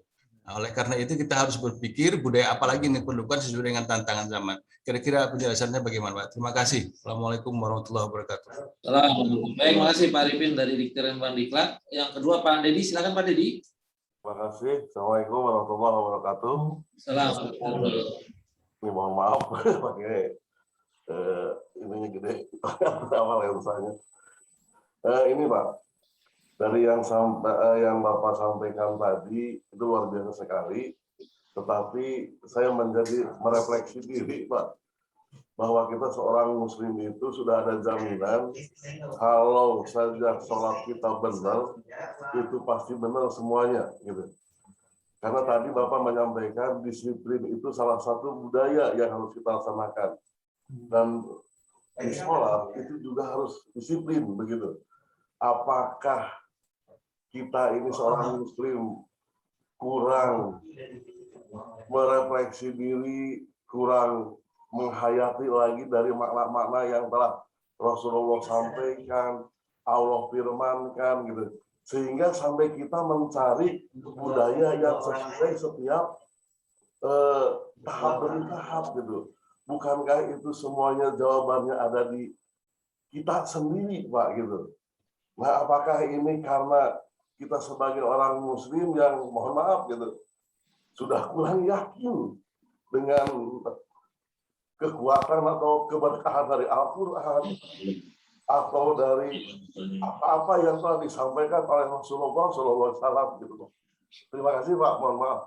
Baik, makasih Pak Dedi pertanyaannya. Lanjut yang ketiga Pak Hirzul, silakan Pak, singkat padat jelas. Terima kasih. Kayaknya saya pernah ketemu dengan Pak Sami itu di stasiun sebelum pandemik. Oh ya. Waktu itu di stasiun kereta api di Sudirman. Terima kasih. Materinya cukup bagus, cukup mencerahkan, sangat menarik sekali. Saya pertanyaannya sedikit saja. Itu apa hubungannya BSC balance scorecard itu dengan budaya kerja? Bagaimana sekarang tuh di Al-Azhar ada DP4 khusus. Jadi untuk menilai pegawai itu dengan DP4 khusus, tapi penilaiannya umum sekali. Jadi semua dianggap sama. Tapi kalau balance scorecard itu lebih spesifik. Terima kasih. Ya. Terima kasih Pak Hirzul. Silakan pada Pak Sami, ada pertanyaan dari Pak Arifin, Pak Dedi, dan Pak Hirzul. Silakan Pak. Terima kasih. Saya coba jawab ya. Benar Pak Arifin tadi. Namanya budaya perusahaan atau budaya organisasi itu dinamis, memang bisa berubah. Tadi Pak Arifin menyebutkan ada 5-0, ada 6-0 apa enggak, ada 7-0 enggak, mungkin saja, ya, mungkin saja. Jadi karena ada 5.0 ini kenapa? Karena sebelumnya ada 1.0, 2.0, 3.0 dan sebagainya. Ya. Jadi misalnya masyarakat agraris itu dia punya cara-cara yang berbeda dengan masyarakat industrial. Masyarakat industri dengan masyarakat information society, di mana mulai dikenal ada alat-alat untuk otomatisasi misalnya. Sampai kemudian ke society yang 5 ini. Apakah akan ada yang ke-6 dan ke-7? Mungkin saja, tapi kita belum tahu ya. Orang mengatakan misalnya adanya pandemi ini mempercepat terjadinya perubahan. Ya, orang dulu belum kepikir, ya, banyak yang belum terpikir bahwa kita bisa atau harus berkiprah tanpa banyak melakukan tatap muka. Ya, saya ingat sekali, saya kebetulan kalau saya diundang bicara di beberapa tempat, salah satu topik yang sering banyak menjadi bahan diskusi itu adalah topik cara kerja fleksibel. Cara kerja fleksibel itu apa? Dulu saya sering cerita bahwa di perusahaan kami itu kami tidak wajib datang ke kantor itu sudah lama. Sejak tahun 2000 itu kita sudah menerapkan bahwa hanya yang perlu datang ke kantor saja yang perlu datang. Kalau dia bisa mengerjakan pekerjaannya dari rumah, dia tidak harus datang ke kantor. Nah, itu terjadi diskusi panjang di situ ya. Gimana mungkin kita bisa bekerja tanpa harus datang? Ya, tapi kenyataannya pada waktu COVID itu berjalan juga, walaupun kita banyak kemampuan setiap organisasi atau perusahaan itu berbeda-beda beradaptasi dalam keadaan COVID kemarin. Ada yang jalannya sudah mulai berjalan ke arah sana, begitu ada COVID dia tinggal mempercepat. Ada yang tadinya nggak mau sama sekali berubah, begitu ada COVID dia baru mau berubah, tersandung-sandungnya itu lama dulu, baru terus mulai bisa berjalan.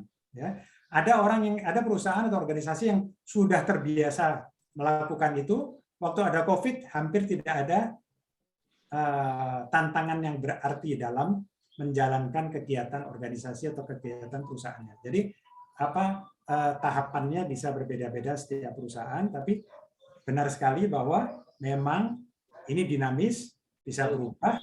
Jadi ya apa yang kita lihat sebagai tantangan masa kini, ya kita harus menghadapi itu. Ya, nah, kalau kita bangun budaya berdasarkan tantangan yang kita hadapi saat itu, diharapkan kita bisa menghadapinya dengan lebih baik. Ya. Kalau nanti ada perubahan yang besar terjadi, ya kita harus fine tune lagi itu budaya itu, kita perkenalkan nilai-nilai yang baru mungkin, ya, yang sesuai dengan perkembangan zamannya. Tentunya mungkin saya sambil menyinggung tadi komentar dari Pak Dedi tadi, kita punya dasar yang tidak berubah, yaitu sebagai seorang Muslim kita punya pegangan yang tidak berubah. Ya, kita pegang Al-Quran, kita pegang Sunnah dari Nabi kita Muhammad SAW, kita punya pegangan akhlak yang dibilang baik dan tidak baik di dalam agama itu seperti apa, itu tetap itu menjadi pegangan dasarnya. Tapi setiap organisasi tetap punya ciri khasnya, caranya beradaptasi dengan situasinya. Ya. Jadi kalau kita lihat juga yang namanya seorang Muslim itu sholat, dia mau ada di Indonesia, mau ada di Cina, di India, di Arab, di Amerika, semuanya sholat juga. Diajarkan cara sholat yang kurang lebih sama. Beda hanya kecil-kecil di sana sininya. Sama juga mengenai disiplinnya diajarkan. Tapi kenyataannya, cara kita berorganisasi, cara kita bertindak tanduk di dalam masyarakat itu berbeda. Ya, orang Jepang, orang sama-sama Muslim, tapi di Jepang dengan di Indonesia berbeda cara kerja, cara bertindak tanduknya. Orang Cina dengan orang Amerika berbeda. Kita semua berbeda. Karena punya faktor budaya yang menyebabkan ada terjadinya perbedaan tersebut. Tapi yang tidak boleh kita kompromikan adalah bahwa kita punya dasar yang sama, yaitu agama, sama-sama agama yang kita anut, yang kita yakin, saya yakin-yakinnya bahwa ini agama yang benar dari Allah Subhanahu Wa Taala. Ya, jadi saya kira kita tidak perlu membenturkan ini, tetap sama saja. Yang namanya dasarnya itu tetap sama. Jadi menurut saya Al-Azhar sudah mengambil ada sebagai basis dasarnya, itu menurut saya sudah sesuatu yang baik. Tapi dalam kesehariannya, bagaimana menjalankannya, itu yang mungkin harus dibentuk sehingga bisa menjadi budaya, ya, organisasi. Kemudian tadi Pak Herzun tadi mengatakan mengenai balance scorecard, bagaimana pengukuran. Saya kira saya sudah singgung sedikit tadi di tanya jawab yang pertama. Kalau kita mau melakukan evaluasi itu kita tidak bisa melakukannya berdasarkan sesuatu yang sangat umum yang tidak spesifik. Ya, jadi kalau kita mau mengukur, mau mengevaluasi, harus segala sesuatu itu dinyatakan secara spesifik. Apa itu, bagaimana cara pencapaiannya, kapan, ya. Nah, kalau itu bisa dilakukan, dan menurut saya harusnya bisa, termasuk di industri, di instansi pendidikan semacam Al-Azhar, maka itu bisa dievaluasi, bisa diukur, dan memberikan dampak positif. Karena setiap orang, pada waktu dia mendapatkan umpan balik, mendapatkan feedback, berdasarkan sesuatu yang spesifik, dia bisa memperbaiki dirinya. Dan kita bisa mendapatkan masukan yang positif untuk kita bisa memperbaiki, sehingga apa objektif yang ingin kita capai itu bisa kita dekati paling tidak, kalau kita belum bisa mencapai sesuai dengan harapan kita. Ya. Jadi saya kira dasar awalnya, apapun yang mau diukur itu harus spesifik dari segi waktunya, barangnya, atau apa yang ditargetkannya. Baru kita bisa mendapatkan manfaat dalam bentuk perbaikan setiap saat. Mungkin itu dulu jawaban saya, Pak. Baik, Pak Hussein. Jadi kalau boleh saya sedikit menyampaikan apa yang tadi sudah disampaikan juga pertanyaan-pertanyaan. Jadi kalau kita membentuk atau membangun budaya organisasi, terutama kita ingin membuat budaya organisasi dalam satu organisasi atau instansi, itu berarti yang pertama harus dirumuskan dulu ya Pak? Ya. Jadi harus dirumuskan, lalu setelah dirumuskan lalu dituliskan, kan begitu ya? Ya. Dituliskan lalu dipublikasikan seperti itu. Nah ini kalau untuk rumusan ini apakah memang yang praktis itu seperti yang tadi disampaikan oleh Bapak seperti di IBM, hanya poin-poinnya saja seperti tadi ada 3 nilai, ada 9 praktis, apa gimana Pak kira-kira yang bagus itu untuk kita lebih biar keluarga besar Al-Azhar ini gampang memahami budaya organisasi dan sama-sama mereka bisa melaksanakan. Gimana Pak? Ya, setuju sekali Pak. Jadi kalau seperti contoh yang saya sampaikan, kalau kita lihat di perusahaan-perusahaan lain, di organisasi lain juga sama Pak. Jadi jangan menuliskan sesuatu yang terlalu rumit sehingga sulit buat orang memahami. Ya, jadi ada yang cuma punya 3, ada yang cuma punya 5, ada 7 gitu ya. Tapi nggak ada yang sampai misalnya di atas 10 misalnya ya, sehingga sulit buat orang untuk mengingat. Ini kayak yang 3 ini itu tanpa melihat pun saya sudah hafal karena sehari-hari saya sudah bertahun-tahun lihat seperti ini. 9 praktisnya tadi juga tidak perlu terlalu lama dihafalkan, kita sudah tahu ya apa yang harus kita lakukan ya. Apalagi kalau kita di ujung-ujung di pojok sebelah sana di ruang kerja kita kelihatan. Kalau kita buka website organisasi kita atau perusahaan kita, di ujungnya ada itu nilai-nilai perusahaan. Kemudian praktek-praktek apa yang kita ini.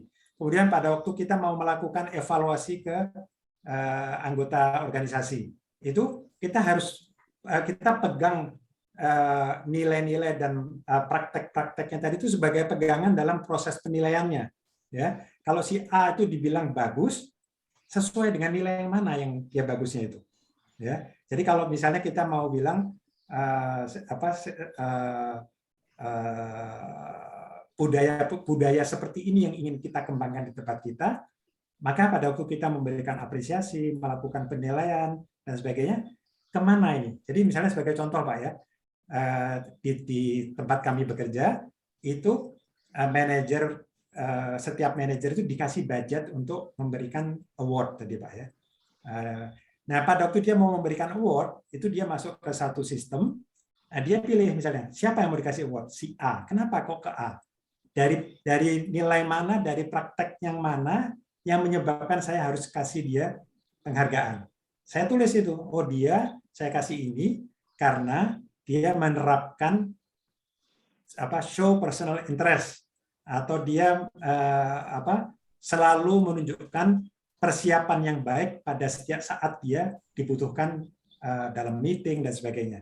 Nah itu kita harus tunjukkan tuh, si A, kamu kita memberikan penghargaan kepada si A karena apa? Karena di dalam setiap pengerjaan proyek kamu selalu datang dengan persiapan yang lengkap, dengan data-data yang cukup bagus, dan sehingga bisa membawa proyek ini berjalan dengan sesuai dengan harapan.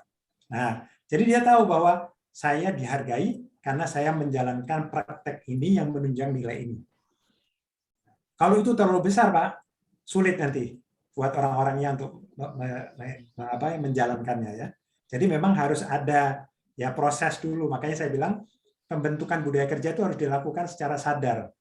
Ada usaha yang harus dilakukan. Jadi ini saya kasih gambaran bagaimana di IBM itu kok muncul 3 nilai tadi dan 9 praktek tadi ya.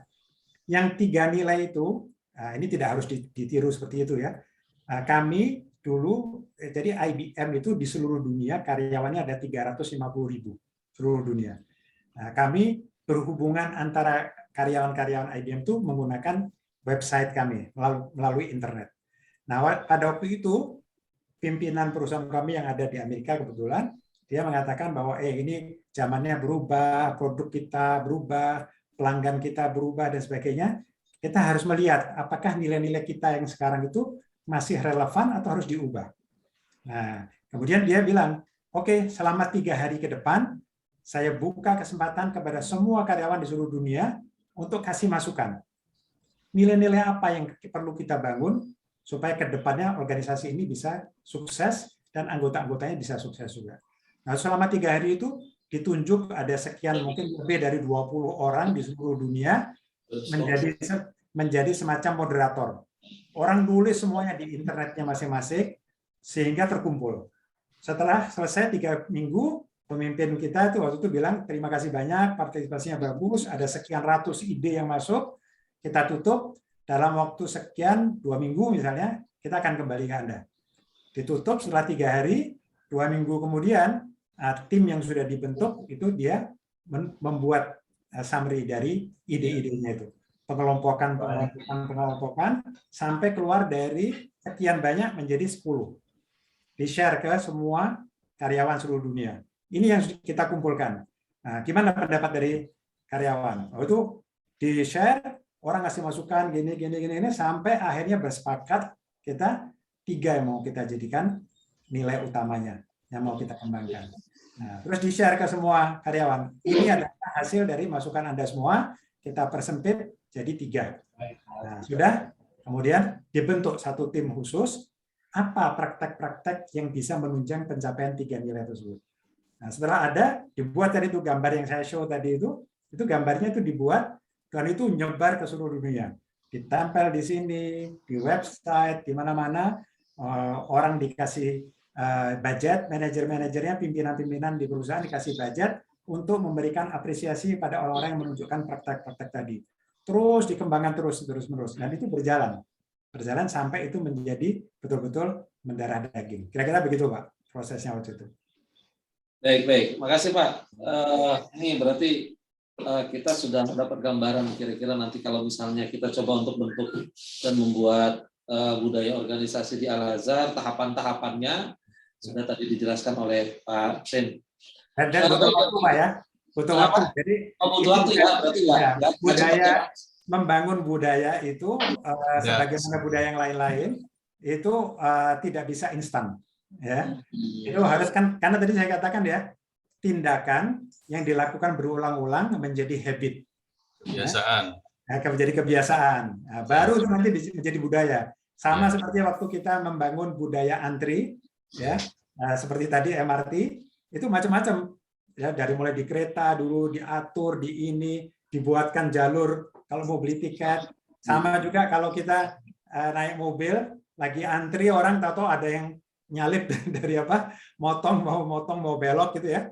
Nah, kan orang ini harus, ya, dia dapat punishment, mungkin jalannya dipersempit sehingga dia akan kesulitan kalau dia mau melanggar. Lama-kelamaan dia tahu bahwa dia nggak boleh melakukan ini. Baru dia ikut dalam proses antrian itu. Nah, itu proses itu berjalan butuh waktu. Ya. Tadi Pak sedikit ada budaya yang ditinggalkan nggak Pak kira-kira? Kalau udah nggak expired lah istilahnya gitu. Iya, bisa Pak. Bisa ditinggalkan. Jadi misalnya gini. Misalnya dulu yang namanya belajar itu, misalnya yang kita kenal belajar itu adalah ya ada instrukturnya di depan, murid-muridnya di ruang kelas.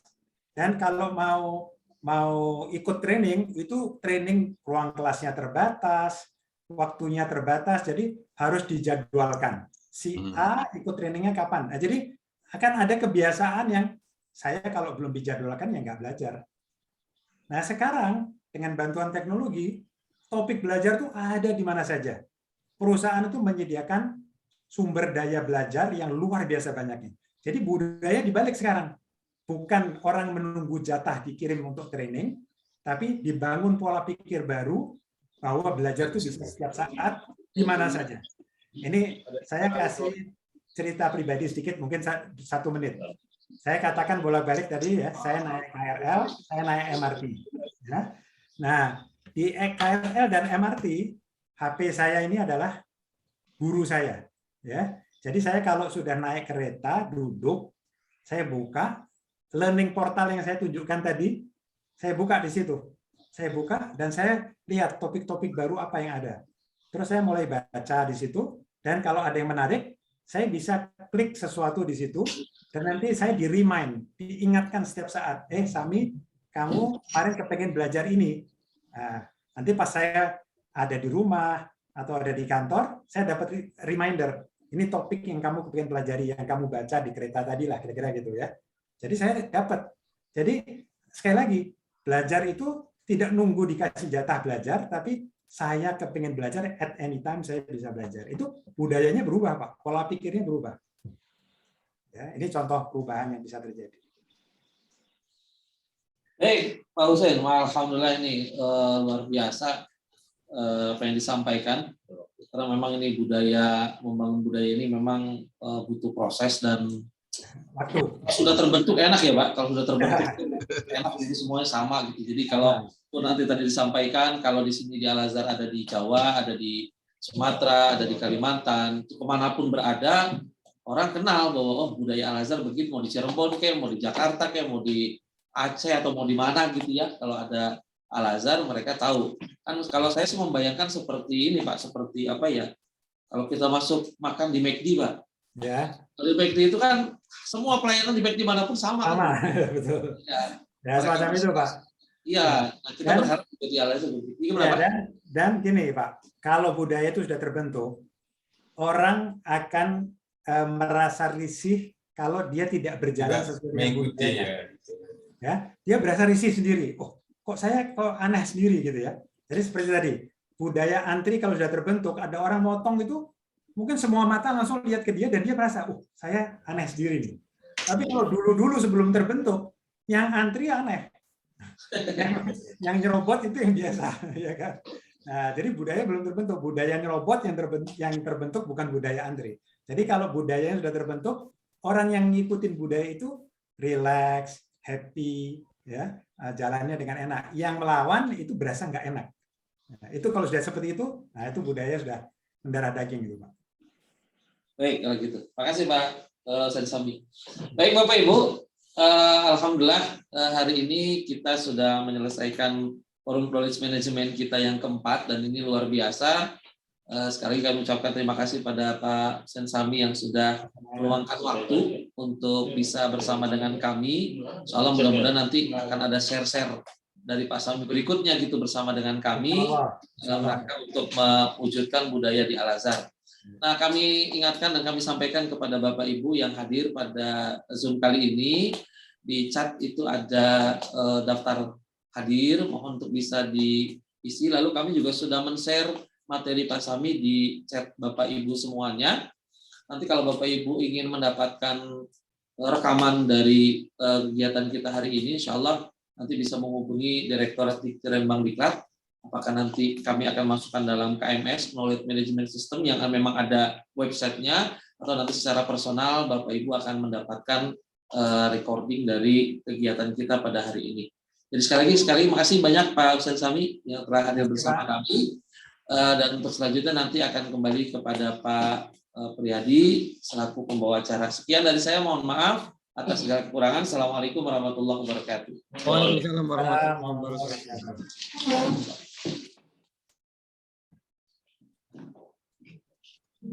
Alhamdulillah, terima kasih kepada Bapak Husain Sami dan Pak Hari selaku moderator. Mudah-mudahan apa-apa yang telah kita sama-sama ikuti menjadi amal dan ilmu yang bermanfaat insya Allah. Sehingga akan membawa kebaikan dan kemajuan untuk kita pribadi maupun lembaga Al-Azhar secara umum. Amin. Kepada Ibu, karena memang waktu dan kesempatan yang tersedia sudah cukup, maka sekali lagi kami menyampaikan terima kasih dan tentunya juga mohon maaf apabila dalam penyelenggaraan mungkin ada hal-hal yang masih kurang berkenan. Insya Allah akan menjadi catatan dan evaluasi kami untuk penyelenggaraan berikutnya. Dan untuk itu tentunya kegiatan ini mudah-mudahan masih bisa berlanjut dan bisa diikuti oleh Bapak Ibu semuanya. Sebelum diakhiri, kalau di awal tadi saya bacakan sebuah pantun, maka di akhir juga akan saya sampaikan pantun penutupnya Bapak Ibu. Pelan tapi pasti COVID mulai sirna. Semoga semuanya segera kembali normal. Terima kasih Bapak dan Ibu peserta dan panitia atas partisipasi di FKM 4 secara optimal. Baik Bapak Ibu. Cakep Terima dong. kasih. Lagi kepada Bapak Husain Sami, ekspresinya kurang ekspresinya.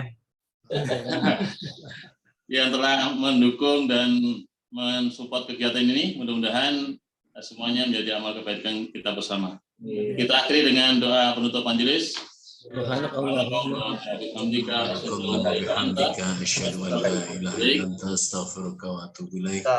Assalamualaikum warahmatullahi wabarakatuh. Waalaikumsalam. Terima kasih Pak Sami. Terima kasih Pak Sami. Semoga bermanfaat.